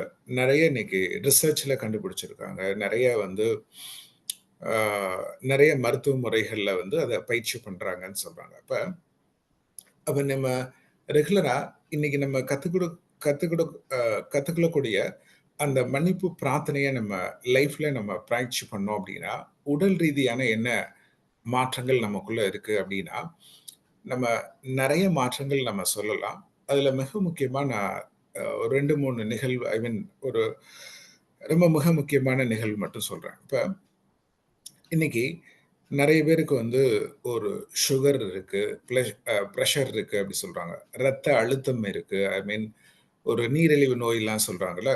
அப்ப ரெகுலரா நீங்க உங்களுடைய சுகர் லெவல நீங்க நோட் பண்ணிக்கோங்க. உங்களுடைய பிரஷர நீங்க நோட் பண்ணிக்கோங்க. ரெகுலரா நீங்க இந்த மன்னிப்பு பிரார்த்தனை பண்ணீங்கன்னா, உங்களுடைய சுகரோட அப்நார்மாலிட்டி ஐ மீன் ரொம்ப அதிகமா இருக்கலாம். அல்லது ஒரு சரியான அளவுல இல்லாம இருக்கலாம். நீங்க ரெகுலரா இந்த பயிற்சி பண்ணீங்க அப்படின்னா, அந்த டயபெட்டிக் ப்ராப்ளம் வந்து கிட்டத்தட்ட சரியாகறதுக்கான சூழ்நிலைகள நம்ம நெறைய சந்தர்ப்பங்கள்ல நம்ம பார்த்துருக்கோம். அது மாரி சில பேருக்கு வந்து பிளட் பிரஷர் வந்து ரொம்ப அதிகமா இருக்கிற மாரி இருக்கும். ரொம்ப சில சமயங்கள்ல அவங்களுடைய எதிர்பார்த்தத விட ரொம்ப அதிகமா இருக்கும் அப்படின்னா, ரெகுலரா இந்த பிரார்த்தனை நீங்க பண்ணீங்க அப்படின்னா, ரெகுலரா நம்மளுடைய பிளட் பிரஷர் வந்து நார்மலைஸ் ஆகுறதுக்கான வாய்ப்புகள் இருக்கு. அது மாரி சில பேருக்கு என்ன இருக்கும், உடல் முழுவதும் வலிகள் இருக்கும். நெறைய அசதிகள் இருக்கிற மாரி இருக்கும். உடல் முழுவதும் நெறைய வந்து ஏதோ ஒரு இனம் புரியாத ஒரு அழுத்தம், உடல் மேல ஒரு அழுத்தம் இருக்கிற மாரி இருக்கும். ஸோ, அவங்க நம்ம ரெகுலரா இந்த மன்னிப்பு பிரார்த்தனைய நம்ம பண்றது. இத தாண்டி நம்ம என்ன சொல்லலாம் அப்டின்னா, ரொம்ப தீவிரமான நோய்களுக்கும் இந்த மன்னிப்பு பிரார்த்தனை நமக்கு உதவி செய்யுதா? அந்த மன்னிப்பு பிரார்த்தனை நெறைய உதவி செய்யுது. அதுல ஒண்ணாவது என்ன சொல்றாங்க, நெறைய பேருக்கு இருதய பிரச்சனை இருக்கு. இன்னைக்கு நெறைய பேருக்கு வந்து ஹார்ட் பீட் வந்து இர்ரெகுலரா இருக்கு. இருதயம் பலவீனமா இருக்கு. அது மாரி கிட்னி ப்ராப்ளம் இருக்கு. தென் வந்து கேன்சர் பேஷண்ட்லாம் சொல்றாங்கல்ல, அந்த மாரி ரொம்ப நாள்பட்ட அந்த எதிர்மறை நோய்கள் உள்ளவங்களுக்கு, நம்ம இந்த மன்னிப்பு பிரார்த்தனை அவங்களுக்கு பண்ண வச்சுட்டு, நம்ம ஹீலிங்லாம் குடுக்கும்போது, ரொம்ப சீக்கிரமா மிராக்குலஸா அவங்க ஹீலிங் ஆகுறத நம்ம நெறைய செஷன்ல நம்ம பார்த்துருக்கோம். அப்ப இந்த மன்னிப்பு பிரார்த்தனை உங்களுக்கு என்ன மாற்றங்கள் குடுக்குது அப்டின்னா, உடல் ரீதியான நெறைய மாற்றங்கள இந்த மன்னிப்பு பிரார்த்தனை நமக்குள்ள குடுக்குது அப்டின்றத நம்ம தெரிஞ்சுக்கலாம். இத தாண்டி மன ரீதியா எப்படி இருக்கும்? இப்ப நெறைய பேருக்கு வந்து தூக்கம் இல்லாம இருக்கிற மாரி இருக்கும். நெறைய பேருக்கு வந்து சிந்தனைகள் எப்பொழுதுமே ஒரு சந்தோஷமான சூழ்நிலைகள் ஐ மீன் அந்த சிந்தனைகள் இருக்காது. மனசுக்குள்ள எப்பவுமே ஒரு வெறுமை அவங்களுக்குள்ள ஒரு எம்ப்டினெஸ் இருக்கிற மாரி இருக்கும்.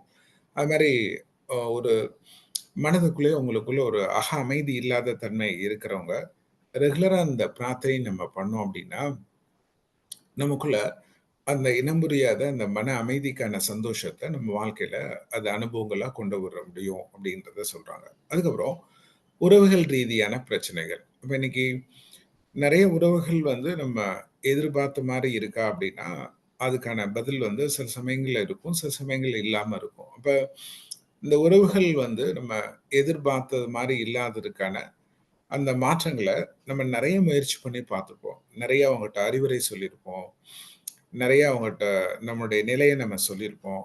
ஆனா, அந்த புரிதல் வந்து அவங்களுக்குள்ள இருக்குமா அப்டின்னா, அந்த புரிதல் இருக்காது. ஆனா, இந்த பிரார்த்தனைய நீங்க அவங்களுக்கு தெரியாமயே நீங்க அத பயன்படுத்துனீங்க. இதுவரைக்கும் அவங்க சொல்லி கேட்காதவங்களுக்கும், அவங்கட்ட சொல்லாமயே நீங்க இந்த பயிற்சி நீங்க பண்ணீங்க அப்டின்னா, மிக பிரமாதமான மாற்றங்கள் அல்லது அவங்கட்ட சில சில குணங்களுக்கான மாற்றங்கள நமக்குள்ள பார்க்க முடியும்.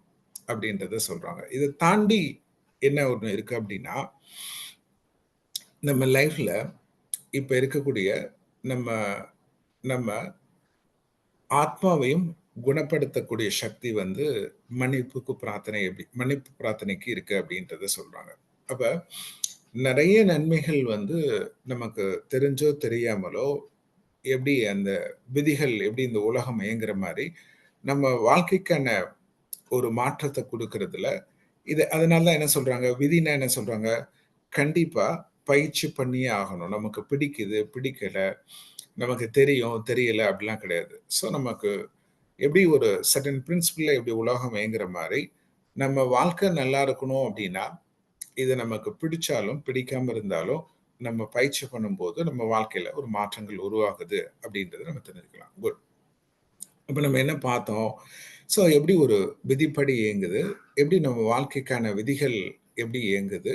அந்த வாழ்க்கைக்கான விதியில கர்ம நியதி எப்படி நமக்குள்ள வருது? கர்ம நியதி பண்ணும்போது நமக்கு என்னெல்லாம் மாற்றங்கள், விளைவுகள் உருவாகும் அப்படின்றத நம்ம பார்த்தோம்.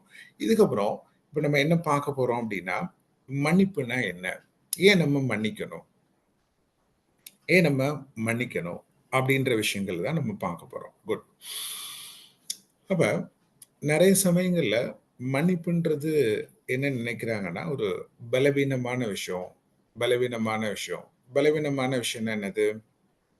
யாரு ஒரு மன்னிப்பு கேட்கும்போது, அவங்க ரொம்ப பலவீனமா இருக்கிறதா நம்ம ஆக்சுவலா நம்ம நம்ம சுத்தியுள்ள சூழ்நிலைகளோ அல்லது நம்ம கற்றுக்கொண்ட அந்த விஷயங்கள் வந்து நம்மள அத வலியுறுத்துற மாரி இருக்கும். ஆனா, மாஸ்டர் என்ன சொல்றாங்க அப்படின்னா, அந்த மன்னிப்பு தான் ஒருத்தவங்களுடைய மிகப்பெரிய ஒரு பலம் அப்படின்றத சொல்றாங்க. அப்ப மன்னிப்புன்றத நம்ம 2 நிலைகள்ல நம்ம பார்ப்போம். 2 நிலைகள்ல பார்ப்போம். ஒண்ணு என்ன சொல்றது? நம்ம ஏதாச்சும் ஒரு தவறுகள் அ செஞ்சிருந்தோம் அப்படின்னா செஞ்சிருந்தோம் அப்படின்னா, ஒண்ணு அதுக்கான மன்னிப்பு கேட்கறது. நான் அத தெரியாம செஞ்சுட்டேன். என்ன நீங்க மன்னிச்சுக்கோங்க அப்படின்னு நம்ம கேட்கறது. இன்னொன்னு, அதே தவறுகள் பிற நபர்கள் நமக்கு செஞ்சாங்க அப்படின்னா, அவங்க நம்மட்ட வந்து இதுக்கான வெளிப்பாட நம்ம மன்னிப்புன்னு சொல்றோம். ஸோ, இதுல என்ன சொல்றாங்க அப்படின்னா, அப்ப மன்னிப்புன்றது நம்ம நம்ம வாழ்க நலமுடைங்க. அப்ப மன்னிப்புன்றது நம்ம மன்னிக்கக்கூடிய விஷயங்கள நம்ம பொறுத்து போறதோ, சகிப்புத்தன்மை உள்ளதோ, அது வந்து ரொம்ப இயல்பானது சொல்றாங்க. ரொம்ப இயல்பானது சொல்றாங்க. ஆனா, நம்மளால மன்னிக்கவே முடியாத சூழ்நிலைகளிலும், யாரு அந்த மன்னிப்பு பயிற்சி பண்றாங்களோ, அதுதான் மன்னிப்புல ஒரு மிக உயர்ந்த நிலை அப்படின்றத சொல்றாங்க. நான் திருப்பி சொல்றேன். அப்ப நம்ம ஒரு கால நம்மள மிதிச்சுட்டாங்க. அவங்க நம்மட்ட சாரி கேட்குறாங்க. நீங்க மன்னிக்கிறீங்க. ஸோ இது மன்னிப்பின் ஒரு ஆரம்ப நிலைன்னு சொல்றாங்க. ஆரம்ப நிலை. எப்படி ஒரு எழுதும்போது ஒரு கைப்பிடிச்சு நம்ம எழுத வைப்பாங்க. நம்மளுடைய டீச்சரோ, நம்மளுடைய வீட்ல உள்ளவங்க. அதுக்கப்புறம் நம்ம என்ன பண்ணுவோம்? நம்மளா எழுத ஆரம்பிக்கிற மாரி. அப்ப மன்னிப்பின் ஆரம்ப நிலை என்ன சொல்றாங்க அப்படின்னா, நம்மள ஒருத்தவங்க காயப்படுத்தும்போது, அந்த காயப்படுத்துறதுக்கான உணர்தல் அவங்க நம்மட்ட வெளிப்படுத்தக்கூடிய விதம் வந்து, அவங்க கேட்கக்கூடியது ஒரு மன்னிப்பா இருக்கலாம். அல்லது நம்ம கேட்கக்கூடியது ஒரு மன்னிப்பா இருக்கும் அப்படின்னா, இது ஆரம்ப நிலைன்னு சொல்றாங்க. ஆனா, அதே நபர் தன் கால மிதிச்சதுக்கு அப்புறமும் அந்த மன்னிப்பு கேட்காம இருந்தா கூட, ரொம்ப ஈஸியா அந்த நபர யாரு மன்னிக்கிறாங்களோ, அதுதான் மன்னிப்பின் மிக உயர்ந்த நிலை அப்படின்றத சொல்றாங்க. அப்ப அப்ப இத என்ன சொல்றாங்க? நம்ம மன்னிக்கக்கூடிய சூழ்நிலைகள், மன்னிக்கக்கூடிய காரணங்களுக்காண்டி நம்ம மன்னிக்கிறது ஒரு மன்னிப்பு ஆகாது. நம்ம மன்னிக்கவே முடியாத சூழ்நிலைகளிலும், யார் அத விட்டுக் குடுக்குறாங்களோ, யார் அதுக்கான செயல்கள் செய்றாங்களோ, அந்த செயல்கள் தான் மன்னிப்புக்கான மிக உயர்ந்த நிலை அப்படின்றத சொல்றாங்க. அப்ப நம்ம ஏன் மன்னிக்கணும்? ஏன் மன்னிக்கணும் அப்படின்னா, லார்ட் கிருஷ்ணால இருந்து எல்லா மகான்கள் என்ன சொல்றாங்க அப்படின்னா, இந்த ஏன் நம்ம மன்னிக்கணும் அப்படின்னா, முதல்ல நம்ம அந்த சூழ்நிலைகள்ல இருந்து விடுபடுறதுக்கும், நம்ம அந்த நிகழ்வுகள்ல இருந்து நமக்கான விஷயங்கள நமக்குள்ள விடுபடுறதுக்கும், இந்த மன்னிப்பு வந்து மிக மிக முக்கியமா இருக்கும். இப்ப ஃபார் எக்ஸாம்பிள் நமக்கு நம்ம நமக்கு யார ரொம்ப நம்ம நம்ம அதிகமா நம்ம யோசிக்கக்கூடிய நிகழ்வு வந்து 2 சூழ்நிலைகள்ல இருக்கும். ஒண்ணு என்ன இருக்கும்? யாரு நமக்கு நிறைய நன்மைகள் செஞ்சாங்களோ அவங்கள நம்ம நினைப்போம். யாரு நமக்கு நிறைய கெடுதல்கள் செஞ்சாங்க அல்லது எதிர்மறையான செயல்கள் செஞ்சோம் அப்படின்னா, அவங்கள நம்ம நினைப்போம். அப்ப நம்ம நிறைய சமயத்துல நம் மனசு எதை யோசிக்கும்? யாரு நமக்கு கஷ்டங்கள் குடுத்தாங்களோ, யாரு நமக்கு வேதனைகள் குடுத்தாங்களோ, அவங்கள தான் நம்ம யோசிக்கிற மாரி இருக்கும். அப்ப யோசிக்க யோசிக்க என்ன ஆகும்? நமக்கான சந்தோஷம் வருதா அப்படின்னு பார்த்தீங்கன்னா, அவங்க செய்த அந்த செயல் அல்லது அவங்க செய்த ஒரு துரோகமாகட்டும், அல்லது அவங்க செய்த நமக்கு தீங்காகட்டும், அத திருப்பி திருப்பி நம்ம நினைக்கும்போது, அவங்க செய்த செயல நினைக்கும்போது, நம்ம என்னைக்காச்சும் ஒரு சந்தோஷமான ஒரு மனநிலை இருக்கா? ஒரு உணர்வு நிலை இருக்கா? அப்படின்னா, அந்த உணர்வு நிலை நமக்குள்ள வராது. அப்ப நம்ம அந்த நிகழ்வுல இருந்து அவங்க செய்த செயல் வந்து ஒரு தடவ தான் செஞ்சாங்க. ஒரு தடவ செஞ்சிருக்காங்க. அல்லது 2, 3 தடவ செஞ்சாங்க அப்படின்னா, அப்ப நமக்கு என்ன தெரியுது? அந்த நிகழ்வ நம்ம திருப்பி திருப்பி நம்முடைய மனக்கண்ல கொண்டு வரும்போதோ, திருப்பி திருப்பி அத ஞாபகப்படுத்தும்போது, அந்த செயல்கள் அந்த செய்த செயல்கள் வந்து அந்த விளைவுகள் வந்து ஒரு தடவ குடுக்கல. நம்ம எப்பல்லாம் அத யோசிக்கிறோமோ, எப்பல்லாம் நம்ம பேசுறோமோ, எப்பல்லாம் நம்ம உணர்வுல நம்ம கொண்டு வரோமோ, அந்த வேதனைகள், அந்த உணர்வுகள் வந்து திரும்பி, திரும்பி, திரும்பி நம்மள காயப்படுத்துறதுக்கான காரணங்களா இருக்கு அப்படின்றத சொல்றாங்க. அப்ப அப்ப இந்த மன்னிக்கிறதுன்றது நம்ம செய்யக்கூடியது வந்து ஒரு பெரும் செயலா இருக்கிற மாரி இருந்தா கூட, இந்த மன்னிப்பு வந்து நம்ம பயிற்சி பண்ணும்போது, இந்த விளைவுகள் நம்மட்டருந்து முதல்ல அத விடுவிக்கிறதுக்கான செயல்களாகுது. அப்ப இத எப்படி சொல்லலாம்? இப்ப ஃபார் எக்ஸாம்பிள் நான் அந்த கையில இந்த ரிமோட் வச்சிருக்கேன் அப்படின்னா, இந்த கையில நான் ரிமோட் வச்சிருக்கேன். அதுக்கப்புறம் திருப்பி இந்த பர்ஸ் நான் எடுக்கிறேன் அப்படின்னா, ஆக்சுவலா என்னால ஒரு அளவுக்கு தான் இத எடுக்க முடியும். அப்ப இந்த கையில உள்ள பொருள ஐ மீன் கையில இந்த பொருள்கள் இருக்கு. நான் இன்னொரு பொருள எடுக்கணும் அப்டின்னா, இந்த பொருள நான் வச்சதுக்கு அப்புறம் தான் நான் இன்னொரு பொருள எடுக்கிற மாரி, அப்ப நம்ம லைஃப்ல நடந்த பழைய நிகழ்வுகள், பழைய சம்பவங்கள், பழைய வருத்தங்கள், பல கவலைகள், பல துரோகங்கள், பல வேதனைகள நம்ம எப்படி இந்த பொருள நம்ம கையில வச்சிருந்தா, இன்னொரு பொருள நமக்குள்ள எடுக்க முடியாத மாரி, இன்னொரு பொருள நமக்குள்ள எடுக்க முடியாத மாரி, அப்ப நம்ம லைஃப்ல அனுபவிச்ச அந்த வேதனைகள், வருத்தங்கள், அந்த காயங்கள நமக்குள்ள வைக்க, வைக்க நமக்குள்ள இருக்கக்கூடிய அமைதிய நம்ம இப்ப இப்ப இருக்கக்கூடிய அமைதின்ற ஒரு பொருள நம்ம எடுக்கணும் அப்டின்னா, அத நம்மளால எடுக்க முடியாது சொல்றாங்க. அப்ப நமக்குள்ள இப்ப நம்ம இருக்கக்கூடிய நமக்குள்ள ஆரோக்கியமே நமக்கு வேணும் அப்டின்னா, எப்படி இந்த பொருள நம்ம விடுவிக்கும்போது மட்டும் தான், இதுக்கான ஸ்பேஸ் இருக்கும்போது மட்டும் தான், இன்னொரு பொருள எடுக்கிறதுக்கான வாய்ப்புகள் இருக்கிற மாரி, இப்ப நம்ம மனசுல இது மாரியான குழப்பங்கள், இது மாரியான சிந்தனைகள், இது மாரியான உணர்வுகள் நமக்குள்ள இருந்துச்சு அப்டின்னா, நம்ம எதிர்பார்க்கக்கூடிய அமைதி, சந்தோஷம், அந்த பேரானந்தத்த நம்மளால அனுபவிக்க முடியாது அப்டி சொல்றாங்க. அப்ப நமக்கு ஒரு அமைதி வேணும், நமக்கு ஒரு ஆரோக்கியம் வேணும், நமக்கான லைஃப்ல ஒரு முன்னேற்றங்கள் வேணும், நமக்கான மாற்றங்கள் வேணும் அப்டின்னா, ஆக்சுவலா நம்ம எப்ப அத மன்னிக்கும்போது மட்டும் தான், எப்ப அத நம்மட்டருந்து அத மறக்கும்போது மட்டும் தான், இப்ப இருக்கக்கூடிய சூழ்நிலைகள், இப்ப இருக்கக்கூடிய உணர்வுகள் நமக்குள்ள மாற்றங்கள உருவாக்கும் அப்டின்றத சொல்றாங்க. அப்ப நான் மன்னிக்கிறதுக்கு நான் தயாராயிட்டேன். மன்னிக்கிறதுக்கு நான் தயாராயிட்டேன். ஆனா, நான் மன்னிப்பதற்கு முன்னாடி நம்ம ஒரு செயல் செய்த ஒரு நபர நான் மன்னிக்கிறதுக்கு நான் ரெடியா இருக்கேன். ஆனா, அவங்க செய்த செயல் வந்து சரியில்ல அப்டின்னு தான் நம்மளுடைய நெறைய சமயத்துல என்ன சொல்லுவோம்? நான் மன்னிக்கிறதுக்கு ரெடியா இருக்கேன். ஆனா, அவங்க செஞ்ச செயல் வந்து சரியில்ல. நான் எப்படி மன்னிக்க முடியும்? அப்படின்னு நம்ம கேட்போம். அப்ப மாஸ்டர் என்ன சொல்றாங்க அப்படின்னா, நம்ம மன்னிக்கணும்னு நம்ம முடிவு எடுத்துட்டோம் அப்படின்னா, மன்னிப்பதற்கான முடிவு எடுத்துட்டோம் அப்படின்னா, அத இது சரியா, தவறெல்லாம் பார்க்காதீங்க. நம்ம செய்யக்கூடிய செயல் சரியான விளைவுகளா இருக்கும். அப்ப இது என்ன சொல்றாங்க? இத தான் வந்து லா ஆஃப் கர்மால சொல்றாங்க. லா ஆஃப் கர்மால என்ன சொல்றாங்க? அல்லது கோல்டன் ரூல்ல என்ன சொல்றாங்க? உங்களுக்கு எது நல்லதோ அதுவே பிறருக்கு நல்லது. நீங்கள் என்ன கொடுக்கிறீர்களோ, அதுவே உங்களுக்கு கிடைக்குது அப்படின்னு தான் சொல்லுவாங்க. அப்ப what we give, what we receive. நம்ம என்ன கொடுக்கிறோமோ, அதான் நம்ம ரிசீவ் பண்றோம்னு சொல்றோம். அப்ப இந்த கர்ம நியதி என்ன சொல்ல வருது அப்படின்னா, அப்ப நம்ம நம்மளுடைய law of I mean law of ஃபர்கிவ்னெஸ். அப்ப நம்ம மன்னிக்கணும்னு முடிவு எடுத்துட்டோம் அப்படின்னா, மன்னிக்கிறத வந்து நீங்க அவங்க சரியா செய்றாங்களா? தவறா செய்றாங்களா? அப்படின்னு கிடையாது. நான் என்ன முடிவு எடுத்துட்டேன், நான் நல்ல ஆரோக்கியமா இருக்கணும். எனக்குள்ள நெறைய மன அமைதி இருக்கணும். எனக்குள்ள நெறைய சந்தோஷம் இருக்கணும் அப்படின்னா, நான் இத மறக்கும்போதும், மன்னிக்கும்போது மட்டும் தான் நமக்குள்ள அதுக்கான செயல்கள் செய்ய முடியும். அப்ப நம்ம சுத்தியுள்ள நபர்கள்ட்ட நம்ம 100% நம்ம எதிர்பார்க்க முடியுமா? ஸோ இட் இஸ் நாட் ஆக்சுவலா பெர்ஃபெக்ட்டான ஒரு பெர்சனாலிட்டி எதிர்பார்க்க முடியுமா? அதுக்கான வாய்ப்புகள் வந்து ரொம்ப கம்மின்னு சொல்றாங்க. ரொம்ப கம்மி. என்ன காரணம்?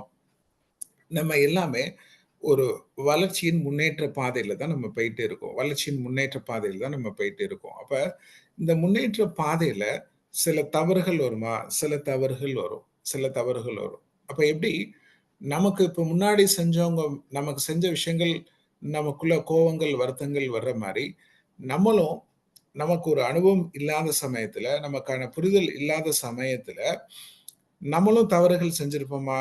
நம்மளும் அந்த தவறுகள் நம்ம செஞ்சிருப்போம். நம்மளும் அதுக்கான வருத்தங்களோ, காயங்களோ நம்ம வந்து பிறருக்கு குடுத்திருப்போம்.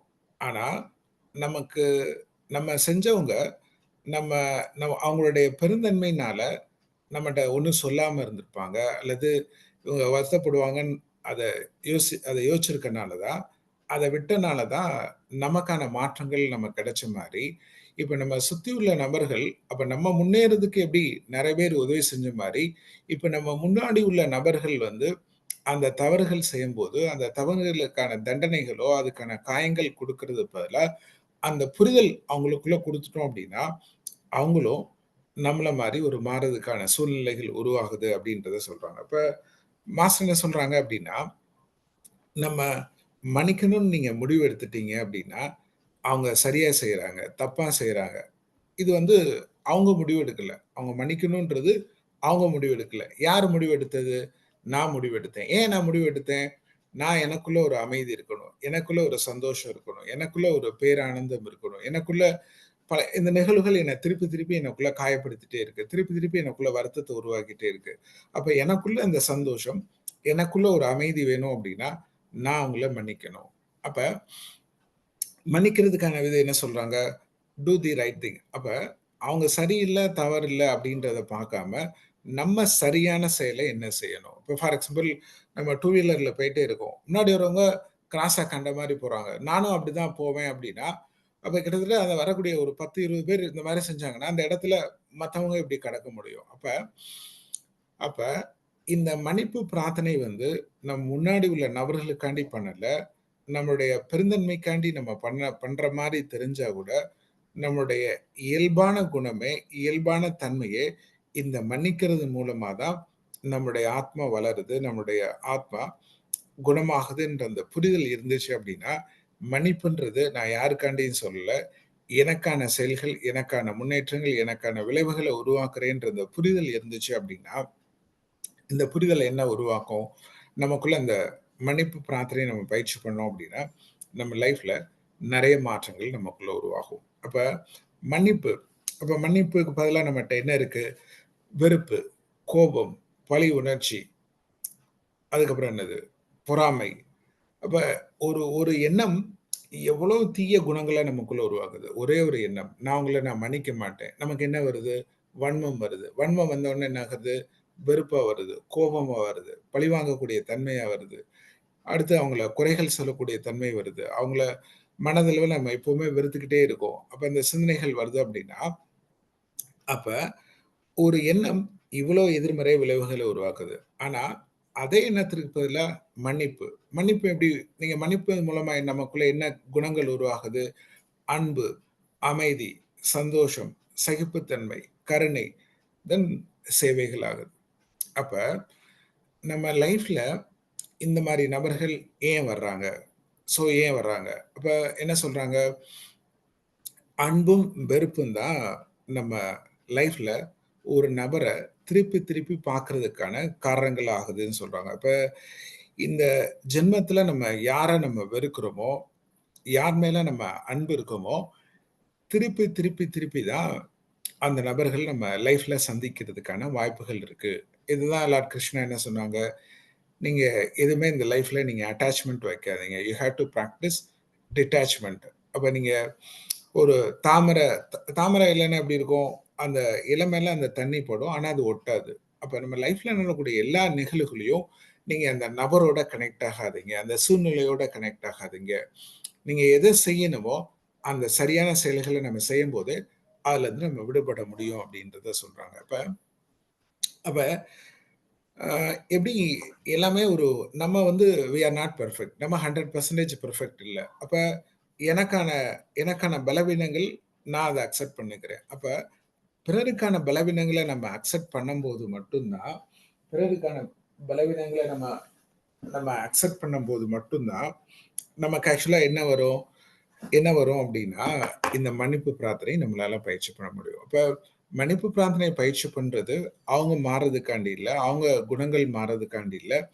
என்னுடைய சூழ்நிலைகள், என்னுடைய குணங்கள் மாறுறதுக்காண்டி இந்த பயிற்சி பண்றேன்ற அந்த தன்மை நம்ம செஞ்சுட்டோம் அப்படின்னா, நம்ம லைஃப்ல கிட்டத்தட்ட இப்ப அனுபவிச்சுட்டு இருக்கக்கூடிய நெறைய பிரச்சனைகள் நம்மட்ட இருந்து குறையுன்றத உங்களுடைய அனுபவத்திலே நீங்க வெளிப்படுத்துற மாரி இருக்கும். ஸோ நம்ம எப்படி வந்து அ எப்படி ஒரு ரோஸ் எவ்வளோ அழகா இருக்கிற மாரி இருக்கும். ஆனா அந்த ரோஸ் நீங்க செடியில பார்த்தீங்க அப்படின்னா, ரோஸ் நம்ம கண்ணுக்கு எப்படி தெரியுது? நீங்க ஒரு ரோஸ் செடிய பார்க்கும்போது, அதுல என்னல்லாம் இருக்கும்? அதுல காம்பு இருக்கும், அதுல முள்ளு இருக்கும், இலை இருக்கும். ஆனா அந்த ரோஸ் மட்டும் நம்ம கண்ணுக்கு தெரியுது. அப்ப எத எத நம்ம பார்க்குறோம்? அந்த அந்த அழகு அதுக்கான கலர்ஸ் பார்க்கும்போது, அதுல இருக்கக்கூடிய முள்ளு நமக்கு தெரியாத மாரி, அப்ப ஒரு நபர நம்ம மன்னிக்கணும்னா, அவங்கட்ட இருக்கக்கூடிய நல்ல குணங்கள், நல்ல தன்மைகள நம்ம யோசிச்சா மட்டும் தான், அவங்க குறைகள் நமக்குள்ள தெரியாது. அவங்க குறைகள் நமக்குள்ள தெரியாது அப்படின்றத சொல்றாங்க. அப்ப அந்த குறைகள் நமக்குள்ள தெரியும்போது, அந்த நிறைகள் நமக்குள்ள தெரியாதனால தான், அவங்கள வெறுக்கக்கூடியதாவோ, அவங்கள உதாசீனப்படுத்து அப்ப இன்னைக்கு நம்ம யார நம்ம ரொம்ப வெறுக்கிறோமோ, ஒரு கட்டத்துல, ஒரு காலத்துல அவங்கள ரொம்ப நேசிச்ச நபர தான் இப்ப நம்ம வெறுத்திருப்போம். ஒரு கட்டத்துல நம்ம யார ரொம்ப நேசிச்சோமோ, இப்ப இன்னைக்கு அதே நபர் தான் நம்ம வெறுக்கக்கூடிய தன்மைக்கும் ஒரு காரணங்களா இருக்கும். ஆனா, அப்ப நேசிச்சதுக்கான காரணம் என்ன? அவங்க செய்த நன்மைகளாக இருக்கட்டும், அல்லது அவங்கட்ட பிடிச்ச குணங்களாகட்டும், அல்லது ஏதோ ஒரு செயல்கள், ஏதோ ஒரு குணங்கள் அவங்கட்ட பிடிச்ச விஷயம்னால தான் நம்ம அத நேசிச்சிருப்போம். ஆனா இப்ப அது எனக்கு பிடிக்கல. இப்ப அந்த நபர பிடிக்கல அப்படின்னா, நம்ம எப்படி எனக்கு ரோஸ் இருக்கும். ஆனா அந்த ரோஸ்ல எனக்கு முள் இருக்கக்கூடாது. அப்ப முள் இல்ல அப்படின்னா, அது எப்படி ஒரு முழுமையான செடியாகும்? அப்ப அவங்கட்ட இருக்கக்கூடிய நிறைகள நான் நேசிக்கிறேன். ஆனா அந்த குறைகள நான் நேசிக்கும்போது மட்டும் தான், அவங்களுக்கான காயங்கள் உருவாக்க முடியாது. அவங்களுக்கான மன்னிப்புன்ற அந்த அப்ப நம்மளுடைய அன்பின் வெளிப்பாடு எப்படி இருக்கும் அப்படின்னா, அதுதான் நமக்குள்ள ஒரு கருணையா இருக்கும். கருணையான செயல் தான் மன்னிப்பா இருக்கும். அப்ப அப்ப அந்த குறைகள் அந்த நிறைகள நம்ம மனசு ஏத்துக்கிற மாரி, அவங்க குறைகளும் நம்ம ஏத்துக்கிடும்போது தான் நம்ம லைஃப்ல அக்செப்டன்ஸ்ன்னு சொல்றோம். அதுதான் ஏற்றுக்கொள்ளக்கூடிய மனப்பக்குவம் அப்படின்றத சொல்றோம். அப்ப இந்த ஏத்துக்கொள்ளக்கூடிய மனப்பக்குவம் வர்றதுக்கு தான் இந்த மாரியான சூழ்நிலைகள், இந்த மாரியான நபர்கள் நம்ம லைஃப்ல வர்றாங்கன்றது நமக்கான இத பத்தி நம்ம அடுத்ததுல நம்ம பார்ப்போம். இப்ப அந்த மன்னிப்பு பிரார்த்தனைய நம்ம செஞ்சு பார்ப்போம். கைகள வாழ்த்துற பொசிஷன்ல வச்சுக்கோங்க.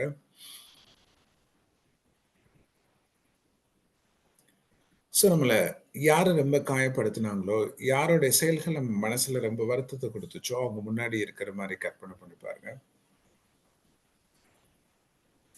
எல்லாம் வல்ல இறைவன் அருளாலும், அனைத்து குருமார்கள் ஆசையுடனும், மன்னிக்கும் தேவர்கள் ஆசையுடனும்,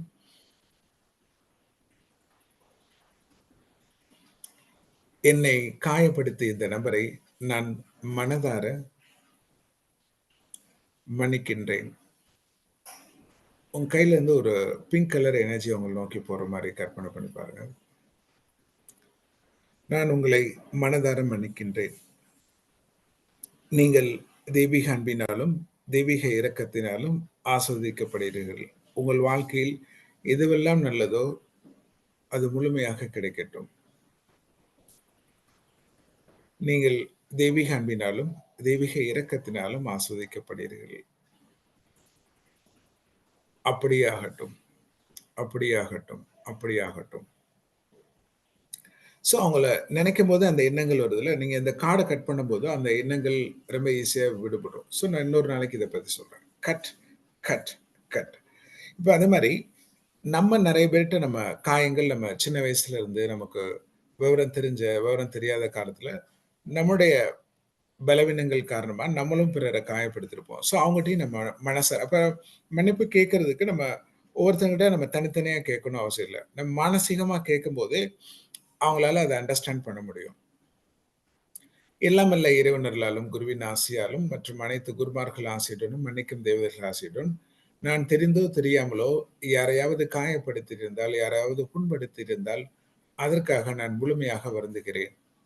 அவர்கள் அனைவரும் என்னை முழுமையாக மன்னித்தமைக்கு மிக மிக நன்றி. என்னை முழுமையாக மன்னித்தமைக்கு மிக மிக நன்றி.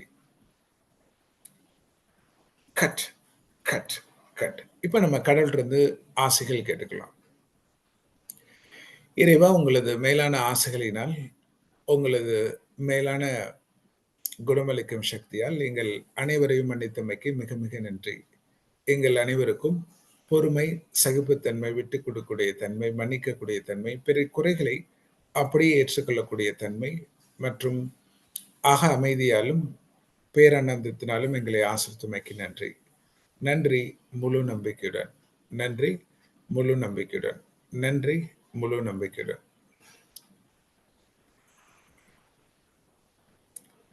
கடவுளிலிருந்து வரக்கூடிய அந்த ஆசீர்வாதங்களை மெதுவா நீங்க மூச்சை உள்ள இழுக்கும் போதே உங்களுடைய உடல், உங்களுடைய மனது, உங்களுடைய ஆத்மாக்குள்ள அது போற மாதிரி கற்பனை பண்ணி பாருங்க.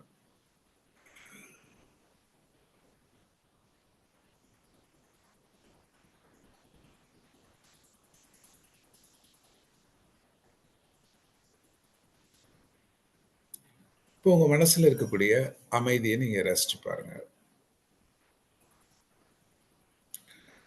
ஒரு நன்றி பிரார்த்தனை சொல்லிக்கலாம். எல்லாமல்ல இறைவனுக்கும், அனைத்து குருமார்களுக்கும், அனைத்து ஆசிரியர் பெருமக்களுக்கும், குணமளிக்கும் தேவதைகளுக்கும் மேலான நன்றிகள். இந்த நிகழ்வை ஏற்படுத்தி கொடுத்த ரோட்டரி சங்கம் ஆர்கனைசேஷனுக்கும், இந்த நிகழ்வை ஏற்படுத்தி கொடுத்த குணபாலன் ஐயா அவர்களுக்கும் மற்றும் அனைத்து நிர்வாகிகளுக்கும், அனைத்து ஆசிரியர் பெருமக்களுக்கும், இந்த நிகழ்வில் தொடர்ந்து உற்சாகத்துடன் பங்கேற்றுக் கொள்ளக்கூடிய அனைத்து அன்பர்களுக்கும் மேலான நன்றிகள். எங்கள் அனைவருக்கும் தெய்வீக அன்பு, தெய்வீக அறிவு, தெய்வீக சக்தி, தெய்வீக பாதுகாப்பினாலும், தெய்வீக முன்னேற்றங்களினாலும் எங்களையும் எங்கள் குடும்பத்தார் அனைவருக்கும், எங்கள் தொழில்கள் அனைத்தையும் ஆசிர்த்துமைக்கு நன்றி. நன்றி முழு நம்பிக்கையுடன். நன்றி முழு நம்பிக்கையுடன். நன்றி முழு நம்பிக்கையுடன்.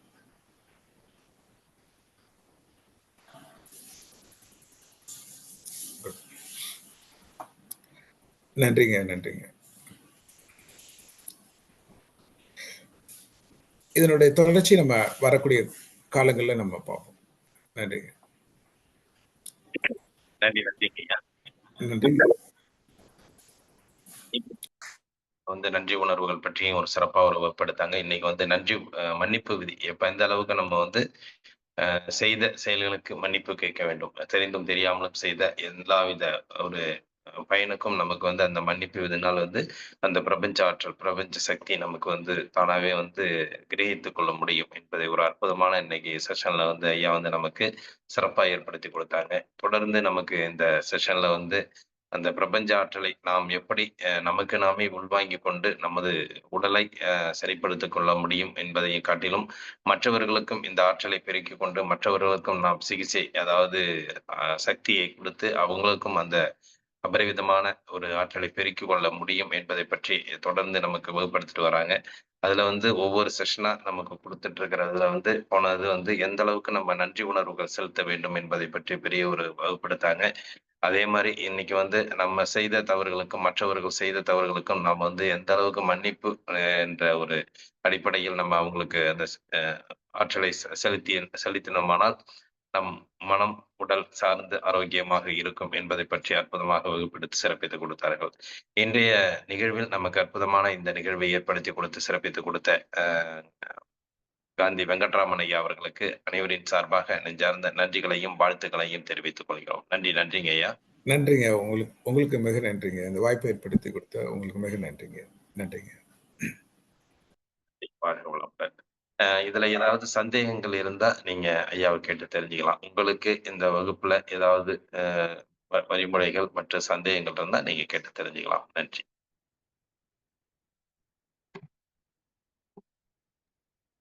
வணக்கம் ஐயா. வாழ்க்கையின் விதி உள்ளது கடைபிடிக்கணும்னு சொல்லி 3 சொன்னீங்க. இங்கிலீஷ்ல சொன்னீங்க, தமிழ்ல வேணுங்க. அது என்ன நான் புரிச்சுக்கிறேன். தமிழ்ல வந்து மன்னிக்கும் நியதி, பொன்னியதி, மன்னிக்கும் மன்னிக்கும் விதி அல்லது மன்னிக்கும் நியதி. ஒண்ணு. ரெண்டாவது பொன்னியதி. பொன்னியதிங்களா? பொன்னியதி, கோல்டன் ரூல். கோல்டன். சரிங்க. மூணாவது வந்து கர்மநியதி. கர்மநீதி. நன்றி. அதான் புரியல, அதை கேட்டேங்க ஐயா. ரொம்ப நன்றிங்க, ரொம்ப நன்றிங்க. ஐயா வணக்கம். வணக்கம். வணக்கங்கம்மா. வணக்கங்கம்மா. ஐயா வணக்கம் ஐயா. வணக்கங்கம்மா. வணக்கங்கம்மா. கேக்குதா? ஆடியோ கேக்குதா? கேக்குது. சொல்லுங்கம்மா. சுகந்தி அம்மா பேசுங்க. ஆடியோ கேக்குது. சரி. இல்ல இது வந்து நம்ம எப்பவெல்லாம் செய்யணும்? நீங்க எந்த நேரத்துக்கும் இதை செய்யலாம். இதுக்கு வந்து நேரம் காலங்கள் எதுவுமே கிடையாது.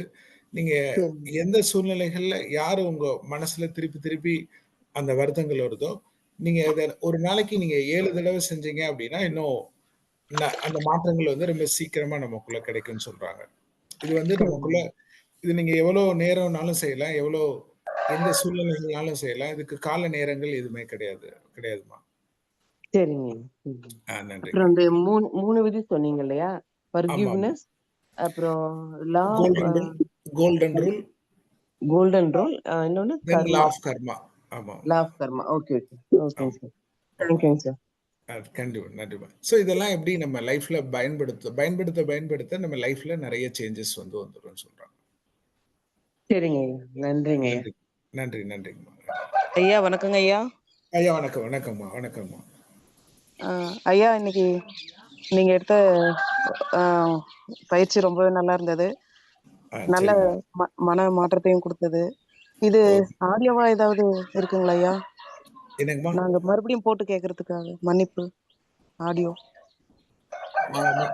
இவங்க ஐயா ரெக்கார்டிங் பண்ணியிருப்பாங்களே என்னன்னு தெரியல. ஸோ நான் இல்லாட்டினா நான் உங்களுக்கு ரெக்கார்டிங் நான் ஆக்சுவலாக ஐயாட்ட கேட்டு நான் போட்டு வரேன். சரிங்க ஐயா. ஐயா சொல்லுங்க ஐயா.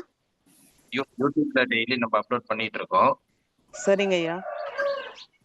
அதுவே எடுத்து காலை சக்கரத்துல போய் நீங்க அதை எடுத்துக்கலாம். சரிங்க. சரிங்க ஐயா. ரொம்ப நன்றி. நான் அனுப்பிடுவேன். சரிங்க.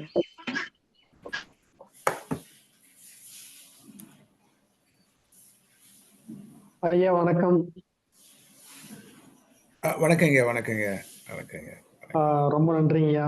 மிக அற்புதமாக, தெளிவாக, அதாவது எல்லாரும் மன சுமைகளை இறக்கி வச்சுட்டு அவங்க முக்கியமான நண்பர்கள்கிட்டயோ அல்லது சித்தப்பாகிட்டயோ பெரியப்பாகிட்டயோ சண்டை போட்டு ரொம்ப நாள் பேசாம இருந்தவங்க எல்லாம் இந்த லைன்ல இருந்திருந்தாங்கன்னா கண்டிப்பா தேம்பி அழுதுருப்பாங்க.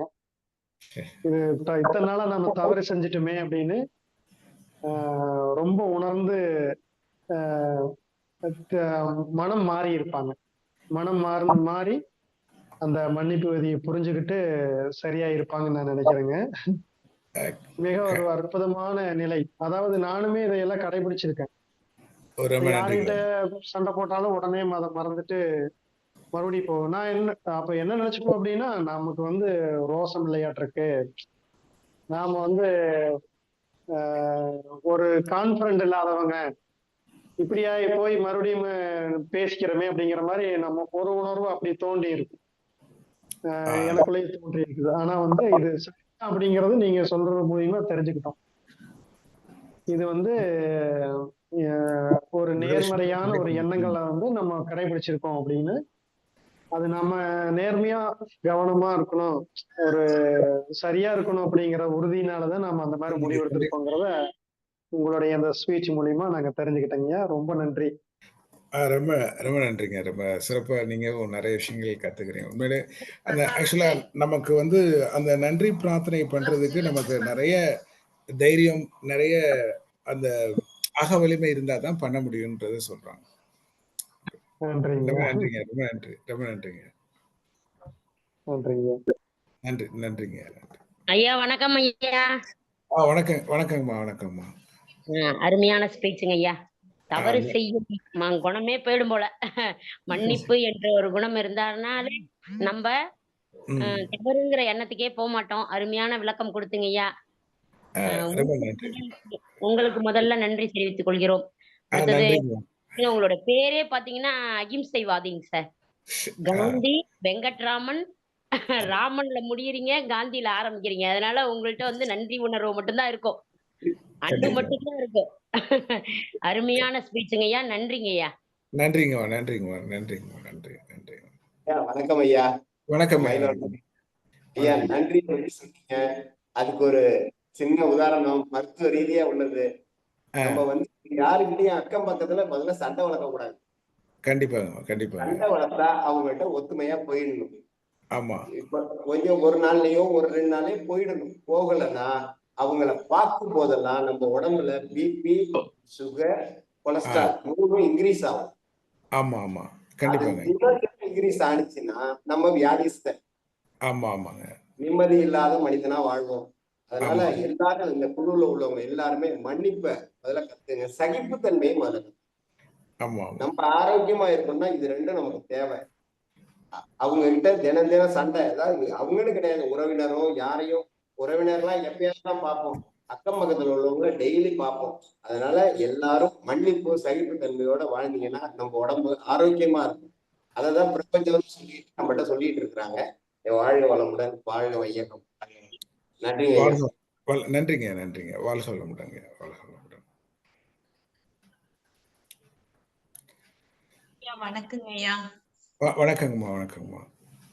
ரொம்ப நன்றிங்க. உண்மையிலுமே வந்து பாத்தீங்கன்னா நம்ம செஞ்ச தப்புக்கு மன்னிப்பு கேட்கறதே பெரிய விஷயமா நினைச்சிட்டு இருக்கிற இந்த காலத்துல செய்யாத தப்புக்கோட மன்னிப்பு கேட்கணுங்கிறத நீங்க ரொம்ப புரிதல் பண்ணீங்க. அதே மாதிரி வந்து பாத்தீங்கன்னா நிறைய நம்மளுக்கு வந்து ஒரு டிசீஸ் இருந்ததுன்னா கூட அதுக்கு வந்து பாத்தீங்கன்னா இந்த ஃபர்கிவ்னஸ் பண்ணுனா அப்படின்னா நம்மளோட உடம்புல எந்த இடத்துல நம்மளுக்கு பிரச்சனை இருக்குதோ அந்த இடத்துக்கு வந்து நம்ம நன்றி சொல்ல அது இன்னும் ரொம்ப சிறப்பா இருக்கும் அப்படிங்கறத நாங்க கத்துக்கிட்டு அது பண்ணிட்டு இருக்கிறோங்க. அந்த 4 வரி இருக்குது இல்லைங்கய்யா, I am sorry, please forgive me, thank you, அது பண்ணிட்டு இருக்கிறோம். அதுக்கு ரிலேட்டடா நீங்க சொன்னதும் இன்னைக்கு எங்களுக்கு ரொம்ப யூஸ்ஃபுல்லா இருந்ததுங்க ஐயா. அதே மாதிரி வந்து பாத்தீங்கன்னா நல்ல சிவா ஐயா வந்து பாத்தீங்கன்னா நிறைய நல்ல தகவல் சொல்லுவாரு.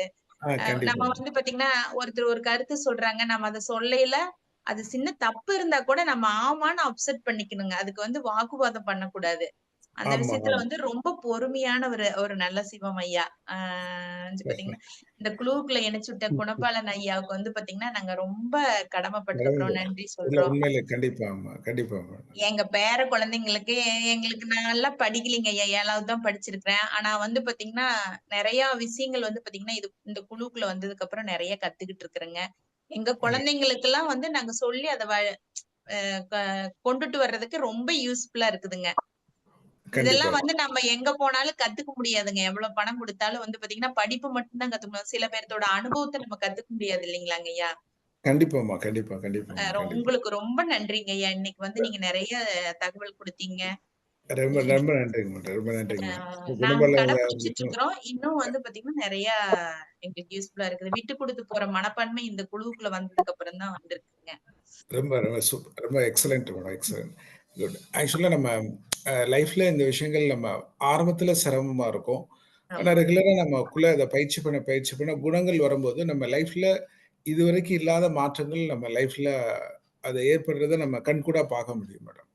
ஆனா எங்களுக்கெல்லாம் எங்க பொண்ணு லைஃப்லயே எங்க பொண்ணோட லைஃப்ல வேற ஒருத்தர் அவங்க நங்கையா வீட்டுக்காரு ரொம்ப ஒரு துரோகம் பண்ணி நாங்கெல்லாம் ரொம்ப ஸ்ட்ரெஸ்ஃபுல்லா இருந்தோங்க.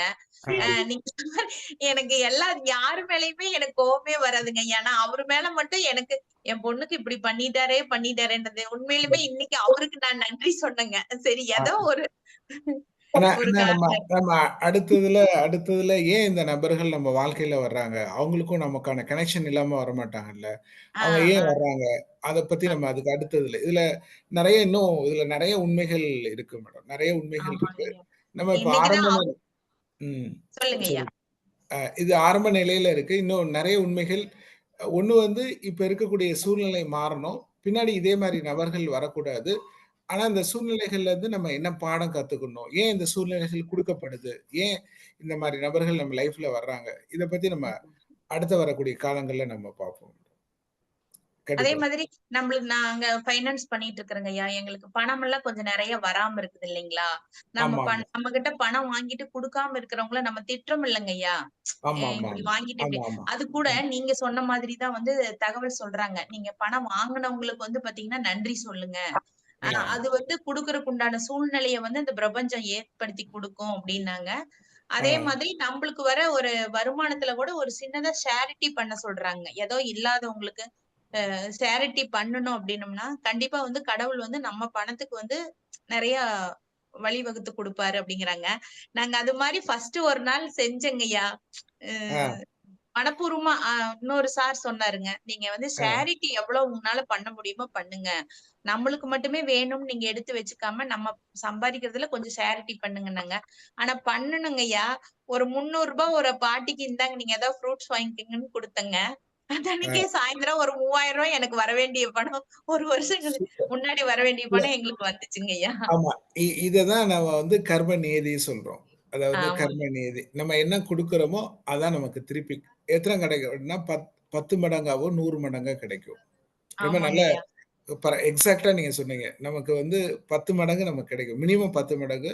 மேக்ஸிமம் நமக்கு 1000 மடங்கு அல்லது 1,00,000 மடங்கு கூட கிடைக்கும். நம்மளுக்கு சூப்பர்ங்க. வர வேண்டிய எக்ஸலென்ட். பணம் தாங்கய்யா. ரொம்ப இழுபறியா இருந்தது. ஆனா ஆ. அவங்க வந்து அந்த பணத்துக்கு நன்றி சொல்லி ஆனா பணம் வாங்குனவங்கலாம் முடிஞ்ச வரைக்கும் வாழ்த்து சொல்றாங்க. அந்த மாரி நீங்க சொன்ன மாரி பிரபஞ்சத்துக்கு வந்து நம்ம நன்றி சொல்ல சொல்ல நம்மளுக்கு திருப்பி குடுக்குதுங்கய்யா. ரொம்ப நன்றிங்கய்யா. இன்னும் ரொம்ப நெறைய ரொம்ப பேர் பேசுவாங்க. ரொம்ப ரொம்ப இருக்கட்டும்மா. ரொம்ப நன்றிங்கம்மா. ரொம்ப நன்றி. ரொம்ப சரிங்க. நீங்க அந்த விஷயங்கள் நம்ம எத்தன விஷயங்கள் படிக்கிறோன்றது முக்கியம் இல்ல. அத படிச்சத நீங்க அப்ளை பண்றீங்கல்ல, அது கேட்கும்போது ரொம்ப சந்தோஷமா இருக்கு. ரொம்ப சந்தோஷமா இருக்கு. அப்ப அ இது ஒரு தடவ நடந்தது உண்மைன்னா, எல்லா தடவையும் அது நடக்கிறதுக்கான சாத்தியங்கள் வந்து 100% உண்மை இருக்குன்ற மட்டும் அந்த புரிதல் இருந்துச்சுன்னா, நம்ம லைஃப்ல தொடர்ந்து இத பயன்படுத்துறதுக்கான சூழ்நிலைகள் உருவாகும். ஐயா, நன்றி, நன்றி. வணக்கங்க, வணக்கங்க.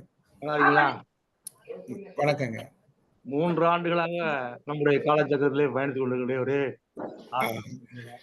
சிறப்பு. கண்டிப்பாங்க, கண்டிப்பா. இதுதான இன்னைக்கு ஒரு நிகழ்வு. ஆ. அதை செய்வன் மனிதன். ஆமா. அதை மன்னிப்பவன் மாமனிதன் சொல்லியிருக்கு. கரெக்ட், கரெக்ட்டுங்க. கரெக்ட். மன்னிப்புங்கிற ஒரு வார்த்தை இல்லைன்னு வச்சுக்கோங்க, நிறைய பேர் பித்துக்குழி ஆயிடுவான். கண்டிப்பாங்க. இன்னைக்கு சிறப்பா ஒரு அமர்வுல கொடுத்தீங்க. இது வந்து உங்க ஸ்பீச் வந்து தனி அறையில இருந்து கேட்கணும். அப்பதான் அவங்களுக்கும் வந்து உரைக்கும். கண்டிப்பாங்க, கண்டிப்பா. சத்தங்கள்ல இருந்து கேட்டா சரியா வராது. சரி, சரிங்க. வந்து தனியா கேட்டாங்கன்னாக்கா ஆ. அவ்வளவு இருக்கு இதுல சந்தோஷம். கண்டிப்பாங்க. கண்டிப்பா, கண்டிப்பாங்க, கண்டிப்பா. பாருங்க, காலையில கொடுத்தா மாலையில கிடைச்சுன்னு ஆமா. சொல்லிட்டேன். குப்பைகள் செய்யும் அப்பா எழுந்தா அக்கா கண்டிப்பா, கண்டிப்பாங்க. எழுப்பு மணி 7 மணி ஆச்சு. குப்பைகள் விளையும் சொல்லிட்டாங்க. கண்டிப்பாங்க. அது விளைஞ்சிருச்சு அம்மாவுக்கு. ஆமா, ஆமா. இல்ல உண்மை, சத்தியமான உண்மைங்க. அவங்க சொன்னது கண்டிப்பா அது கண்டிப்பா. ஏன்னா இது வந்து ஒரு நியதி, ஒரு விதி. அப்ப ஆமா. அந்த விதிய நம்ம பயன்படுத்தணும்னா நம்ம லைஃப்ல அந்த மாற்றங்கள் கர்மா வினைன்னு ஒண்ணு இருக்கு. அது ஆமா. மாறவே மாறாதுங்க. கரெக்டா பண்ணும். ஆமா. அத மாத்துறதுக்கு தான் இந்த பிறவி குடுத்துருக்காங்க. இன்னொரு